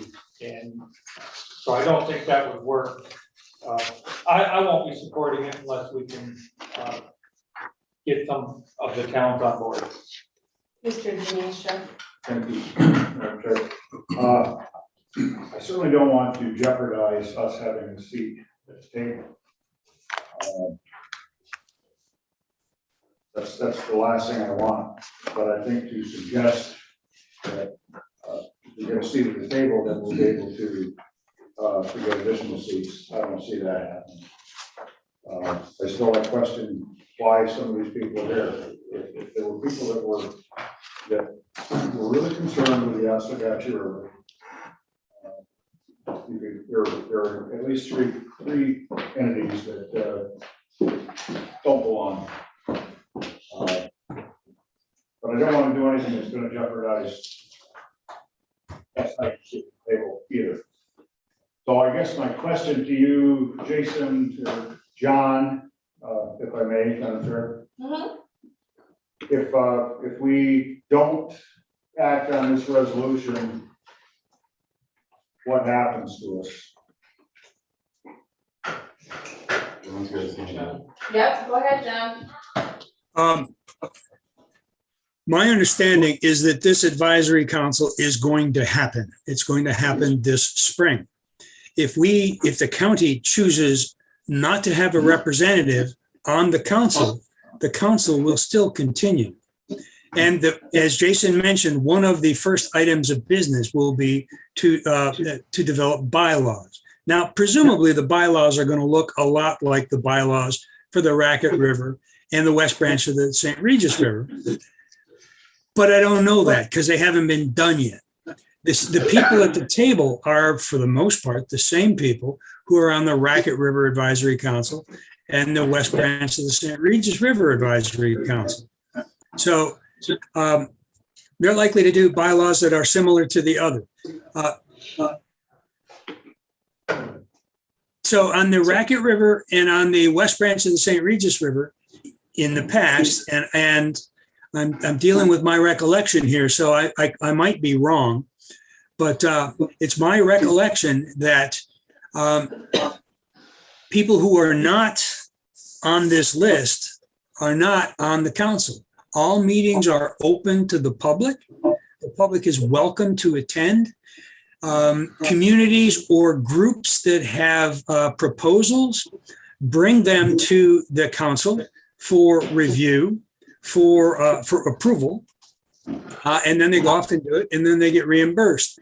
I have worked with any number of communities on the Racket River to prepare proposals and bring them before the advisory council for funding. And they have been, for the most part, successful. They want to spend the money. They want to spend the money for ecosystem restoration, public education, recreation resources, public access. Those are the things that they are allowed to spend it on and they want to spend it on. Okay, so I guess my question is, if this is not, who has? Mr. Arquette, go ahead. Thank you, Mr. Chairman. I'm fully in agreement with legislator Denisha and Perkins, except for that legislator Denisha is slightly more worried about not having representation. I think we should dig our heels in on this. I'm 100% supportive of everything Larry said. If we don't have a seat on the board along with our towns, as old Rick said, they're just going to bulldoze over us. So I'm one that's willing to take the risk and be very outspoken to them that until we have town representatives on that board, then we're not moving anywhere. Okay, go ahead, Mr. Tenbush. You have a seat on the board, you can appoint anybody you want. You have to sign on to to this document in order to have that seat on the board, but the county has a seat. Choose who you will. Mr. Lake. I think we jeopardize the county's interest in this by not filling the position. And I think that once you, as Mr. Reagan alluded to, once you get somebody on there from the county, work from the inside out rather than trying to beat their doors down from the outside, I think we stand a better chance. I understand completely what my fellow legislators are saying here, and I don't disagree for a minute. But I can't imagine that whoever propagated these two commissions, or whatever it is that they're called, is going to want to see 6, 7, 8 townships absorbed onto them. I just don't see it. And I think that that's the reason that the county is there, hopefully to get the will of all the people of St. Lawrence County, in one place and make it known. I think Jim is right. You can scratch and claw, but you want to do it from the inside. I don't think you'll get anywhere from the outside. Joe said what I was gonna say. Okay, anybody else? So, Mr. Burke. No. So anyways, all in favor? Oh, sorry. This point of order was not just the motion to remove the table. No. So is the No, motion that's actually? already been voted from the Yes, table. okay. This was the My discussion apologies. of whether or not to pass it. Okay, fine, thank you. Sometimes you get me at this time. Fine, So- orderly. All in favor? Aye. Any opposed? The motion carries. Okay. So that was the old business. Does anyone have any new business? Okay, I have one, and I've already given a copy of it to the county administrator. There was a Facebook post, a group of people that were upset with one of the public health posts. The public health post had a picture of 2 men kind of cuddling, and the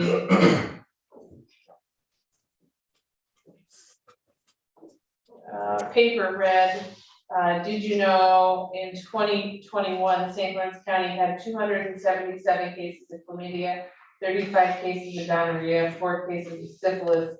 Get tested. You can be sure that if you have a sexually transmitted disease or HIV. But the picture was a couple of gentlemen together, and there was a group of people in Messina who took kind of offense to the way that that was posted.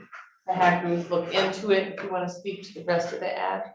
Sure. So there are 3 advertisements that have been running since March 11th. This was in a rotation of 3. They had some facts about public health with regard to sexually transmitted diseases. There were 3 pictures. The other 2 had pictures of a younger couple a male and a female, and the third photo had a picture of an older couple, male and female. So these have all been running through North Country this week, North Country Now. At the request or concerns being raised, we had these ads taken down, and we will be potentially taking a look at how we can make these advertisements either without pictures or with a conglomeration of pictures, so that folks don't take exception. It's meant to be inclusive, not exclusive. So just wanted to let you know, I'll share all of those advertisements with you as Public Health provided them to me, so that you can see these have been running, and we'll either have a conglomeration of photos or just remove the photos from those as well, I think was the recommendation. And they were sort of looking for some sort of public, I guess, apology for the pictures and the people that were offended. Mr. Lightfoot. That being said, may I ask Mr. Tenbush a question? Mm-hmm. John, Jason said that you'd be available at this stage of the game to respond to a question about Black Lake and what is being done, if anything.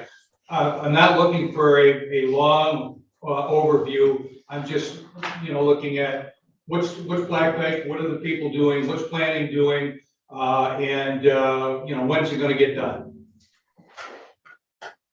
Yes, sir. About Black Lake, as you know, the planning office has been working with members of the Black Lake Association, the Black Lake Chamber of Commerce, Black Lake Fish and Game Club, and others for almost a year now to make some progress on addressing milfoil on Black Lake. During this time frame, the town of Oswegatchie and the Black Lake Chamber of Commerce commissioned a lake management study from a consultant down near New York City. The consultant who is doing the actual work is a graduate of SUNY Oneonta's lake management program. So I personally am pleased that that's the person who's doing the lake management study for the consultant. He had originally planned to have a draft report ready sometime in March and release it, and to make some public presentations about it. That hasn't happened. I've been in contact with him. He expects that the first public airing, if you will, of his draft lake management plan will be at the New York State Federation of Lake Associations annual meeting in Lake George at the end of April, and I will be there to hear it. He is still committed to having public meetings, public sessions where people can hear and comment on his lake management recommendations. Now, lake management is certainly an important aspect of the Black Lake situation, but it is not the only aspect. The consultant is going to talk about water quality issues. He's going to talk about milfoil and other invasive species that he has found in the lake. He's going to talk about nitrogen and phosphorus loading, because those both contribute significantly to the issues that Black Lake faces. He's going to probably talk about some of the upstream sources of nitrates and phosphates, which include agriculture, but also human waste from septic systems, and then commercial wastewater treatment upstream. All that being said, there needs to be developed some sense of consensus, some sense of cohesion among the users and stakeholders of Black Lake. The various towns, there are 6 towns that surround the lake, the various organizations, I mentioned a number of them already. They need to come together, to get together, and to work together so that whatever recommendations are proposed but in the lake management plan, to the extent feasible, that they can be implemented. That's not going to happen without a sense of consensus. That's what I'm working on, and the planning office is working on, to develop a sense of consensus. And I got to tell you, that's not going well or easily. We had a series of public meetings from October through December, and they were pretty well attended. About 20, 25 people came to each one. And we had a variety of stakeholders who were there. But subsequently, my associate Dakota Casserly and I made presentations to all the towns surrounding Black Lake. We asked all the towns surrounding Black Lake to appoint or find a volunteer who could represent the towns in meeting as we try to develop a consensus about what to do around Black Lake. I've had one town respond, give me a name and contact of a person. So 5 towns have not. And I have Dakota and I contacted them again early this month, and we asked for a representative to be appointed by the end of April. And I don't want to badger these people, but I'm not getting the response that I had hoped for from these towns.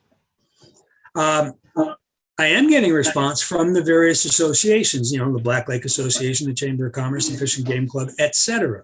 And that is heartening. But we want to look not just at how to address the milfoil. We want to look at what do people want Black Lake to look like, to be like, to in 5 years, in 10 years. We can, arguably, with enough money and enough techniques and knowledge, we can take care of the milfoil problem. But is Black Lake going to be able to continue to be a premier tourist destination the way it is? I don't know. I'm looking for people from the communities to tell me that, to tell me what they hope to see, what they hope to develop, so that we can work on that. In addition to the water quality issue. That's a long-winded answer, Joe. I hope it gave you what you were looking for. You did very well. Thank you very much, Scott. Thank you. Next up was Ms. Haggard, I think, on the subject we were discussing. The previous. Yeah, yeah. Thank you. I need some clarification. Yes, ma'am. Is it the STDs that people object to, or the pictures that go with them? Because last time I checked, STDs are dangerous health risks that can lead to cancer and a lot of other things. And in listening to the people, they only saw the one ad. I have a picture that I can show you, information. But the point is, they only saw the one ad. The one ad they saw had 2 guys together. They felt that we were saying, the public health was saying, these risks are inherent to this group of people, was their take on it, and they were offended by it. Okay, I guess I understand. I'm not sure, but thank you for the clarification. Anybody else? I do, Rita. Okay. Yes, sir. Go ahead, John. Is this, was this reviewed by the Board of Health? Was the marketing material reviewed by them? And the second thing is, where did this marketing material come from? I'm wondering if it was something the State Department of Health put up and we just repeated it. That question I'm going to send to Ruth. I can find out more information, John, but I'm not aware that the Board of Health had a role in the review or approval. And I also believe that some of the statistics may have come from the state, but I can clarify the ad design, where that came from. Mm-hmm. Is the objection because I'm not sure which side of the objection is coming from? Are they offended because there were 2 guys together in the marketing material? Are they thinking that it was targeted toward that group of people? I'm not sure I understand their concern. That was my, I'm trying to read some of it to you, the way that it was sent.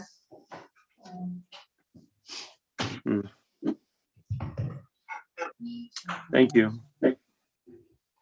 It said St. Lawrence County Public Health Department in Orange Country this week seemed to be going to go with fueling the HIV STD stereotype by throwing two guys in a photo. How about a straight couple being in the photo too? STDs are equal opportunity, so they felt it was pointed towards them. And if you only see, it's like if you only feel the trunk of the elephant, you think it's one thing, and they only saw the one ad up. Thank you. And I don't want to drag it out, and I don't get on to social media and read what people say, so I'm very grateful that I had some people that reached out to me directly. And over the weekend, when they reached out, I bothered Ruth immediately, and she she took care of things over the weekend, like she oftentimes does. I think that this is a huge learning opportunity, and I agree. I mean, right away, I said to Ruth, we need to offer an apology. This is not acceptable. And so that's what prompted the group to look into it some more. And so I was relieved, I guess, to find out that there are 3 different ads that offer the same statistics with 3 different sets of photos. But I think it's important moving forward that we are going to use images in any kind of marketing, you know, that group photos together, so we aren't, because people only see things sometimes once. So Right. on our end, there may have been 3 different ads or 3 of the same ads with 3 different photos. But the public, if they only see one, definitely, and no fault of their own opinions and judgments about it. So I think it was a good learning opportunity for us to consider our marketing in the future. And I do apologize that people felt targeted by it, and I'm glad that we rectified it and that we did not have just one set of marketing out that identified a particular group of people. Mr. Forsythe. I haven't seen the ad, but I have heard it a lot on the radio the last couple of weeks, so it's out there, and I believe Jolene mentioned that they were gonna start promoting that once they got off, once COVID kind of subsided, get back to the real stuff. It's all in people's perception. And we have to. Absolutely. Okay. Any other new or old business? I guess we move on to executive session. Do we have a need for executive session? We do tonight for litigation, personnel, for the medical, financial, credit, or employment history of a particular person or corporation, or matters relating to the appointment, employment, promotion, demotion, discipline, suspension, dismissal, or removal of a particular person or corporation, negotiations, and appointments. Okay, can I get a motion to move into executive session by Mr. Schmidt, seconded by Mr. Forsythe, executive session.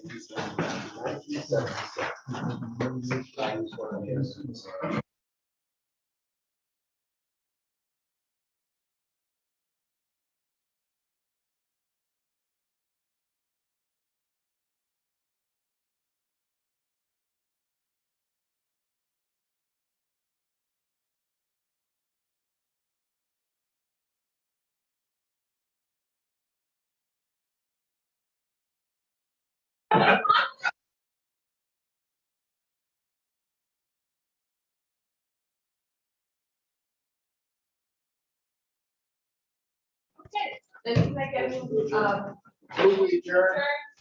second by Mr. Finn. We're adjourned.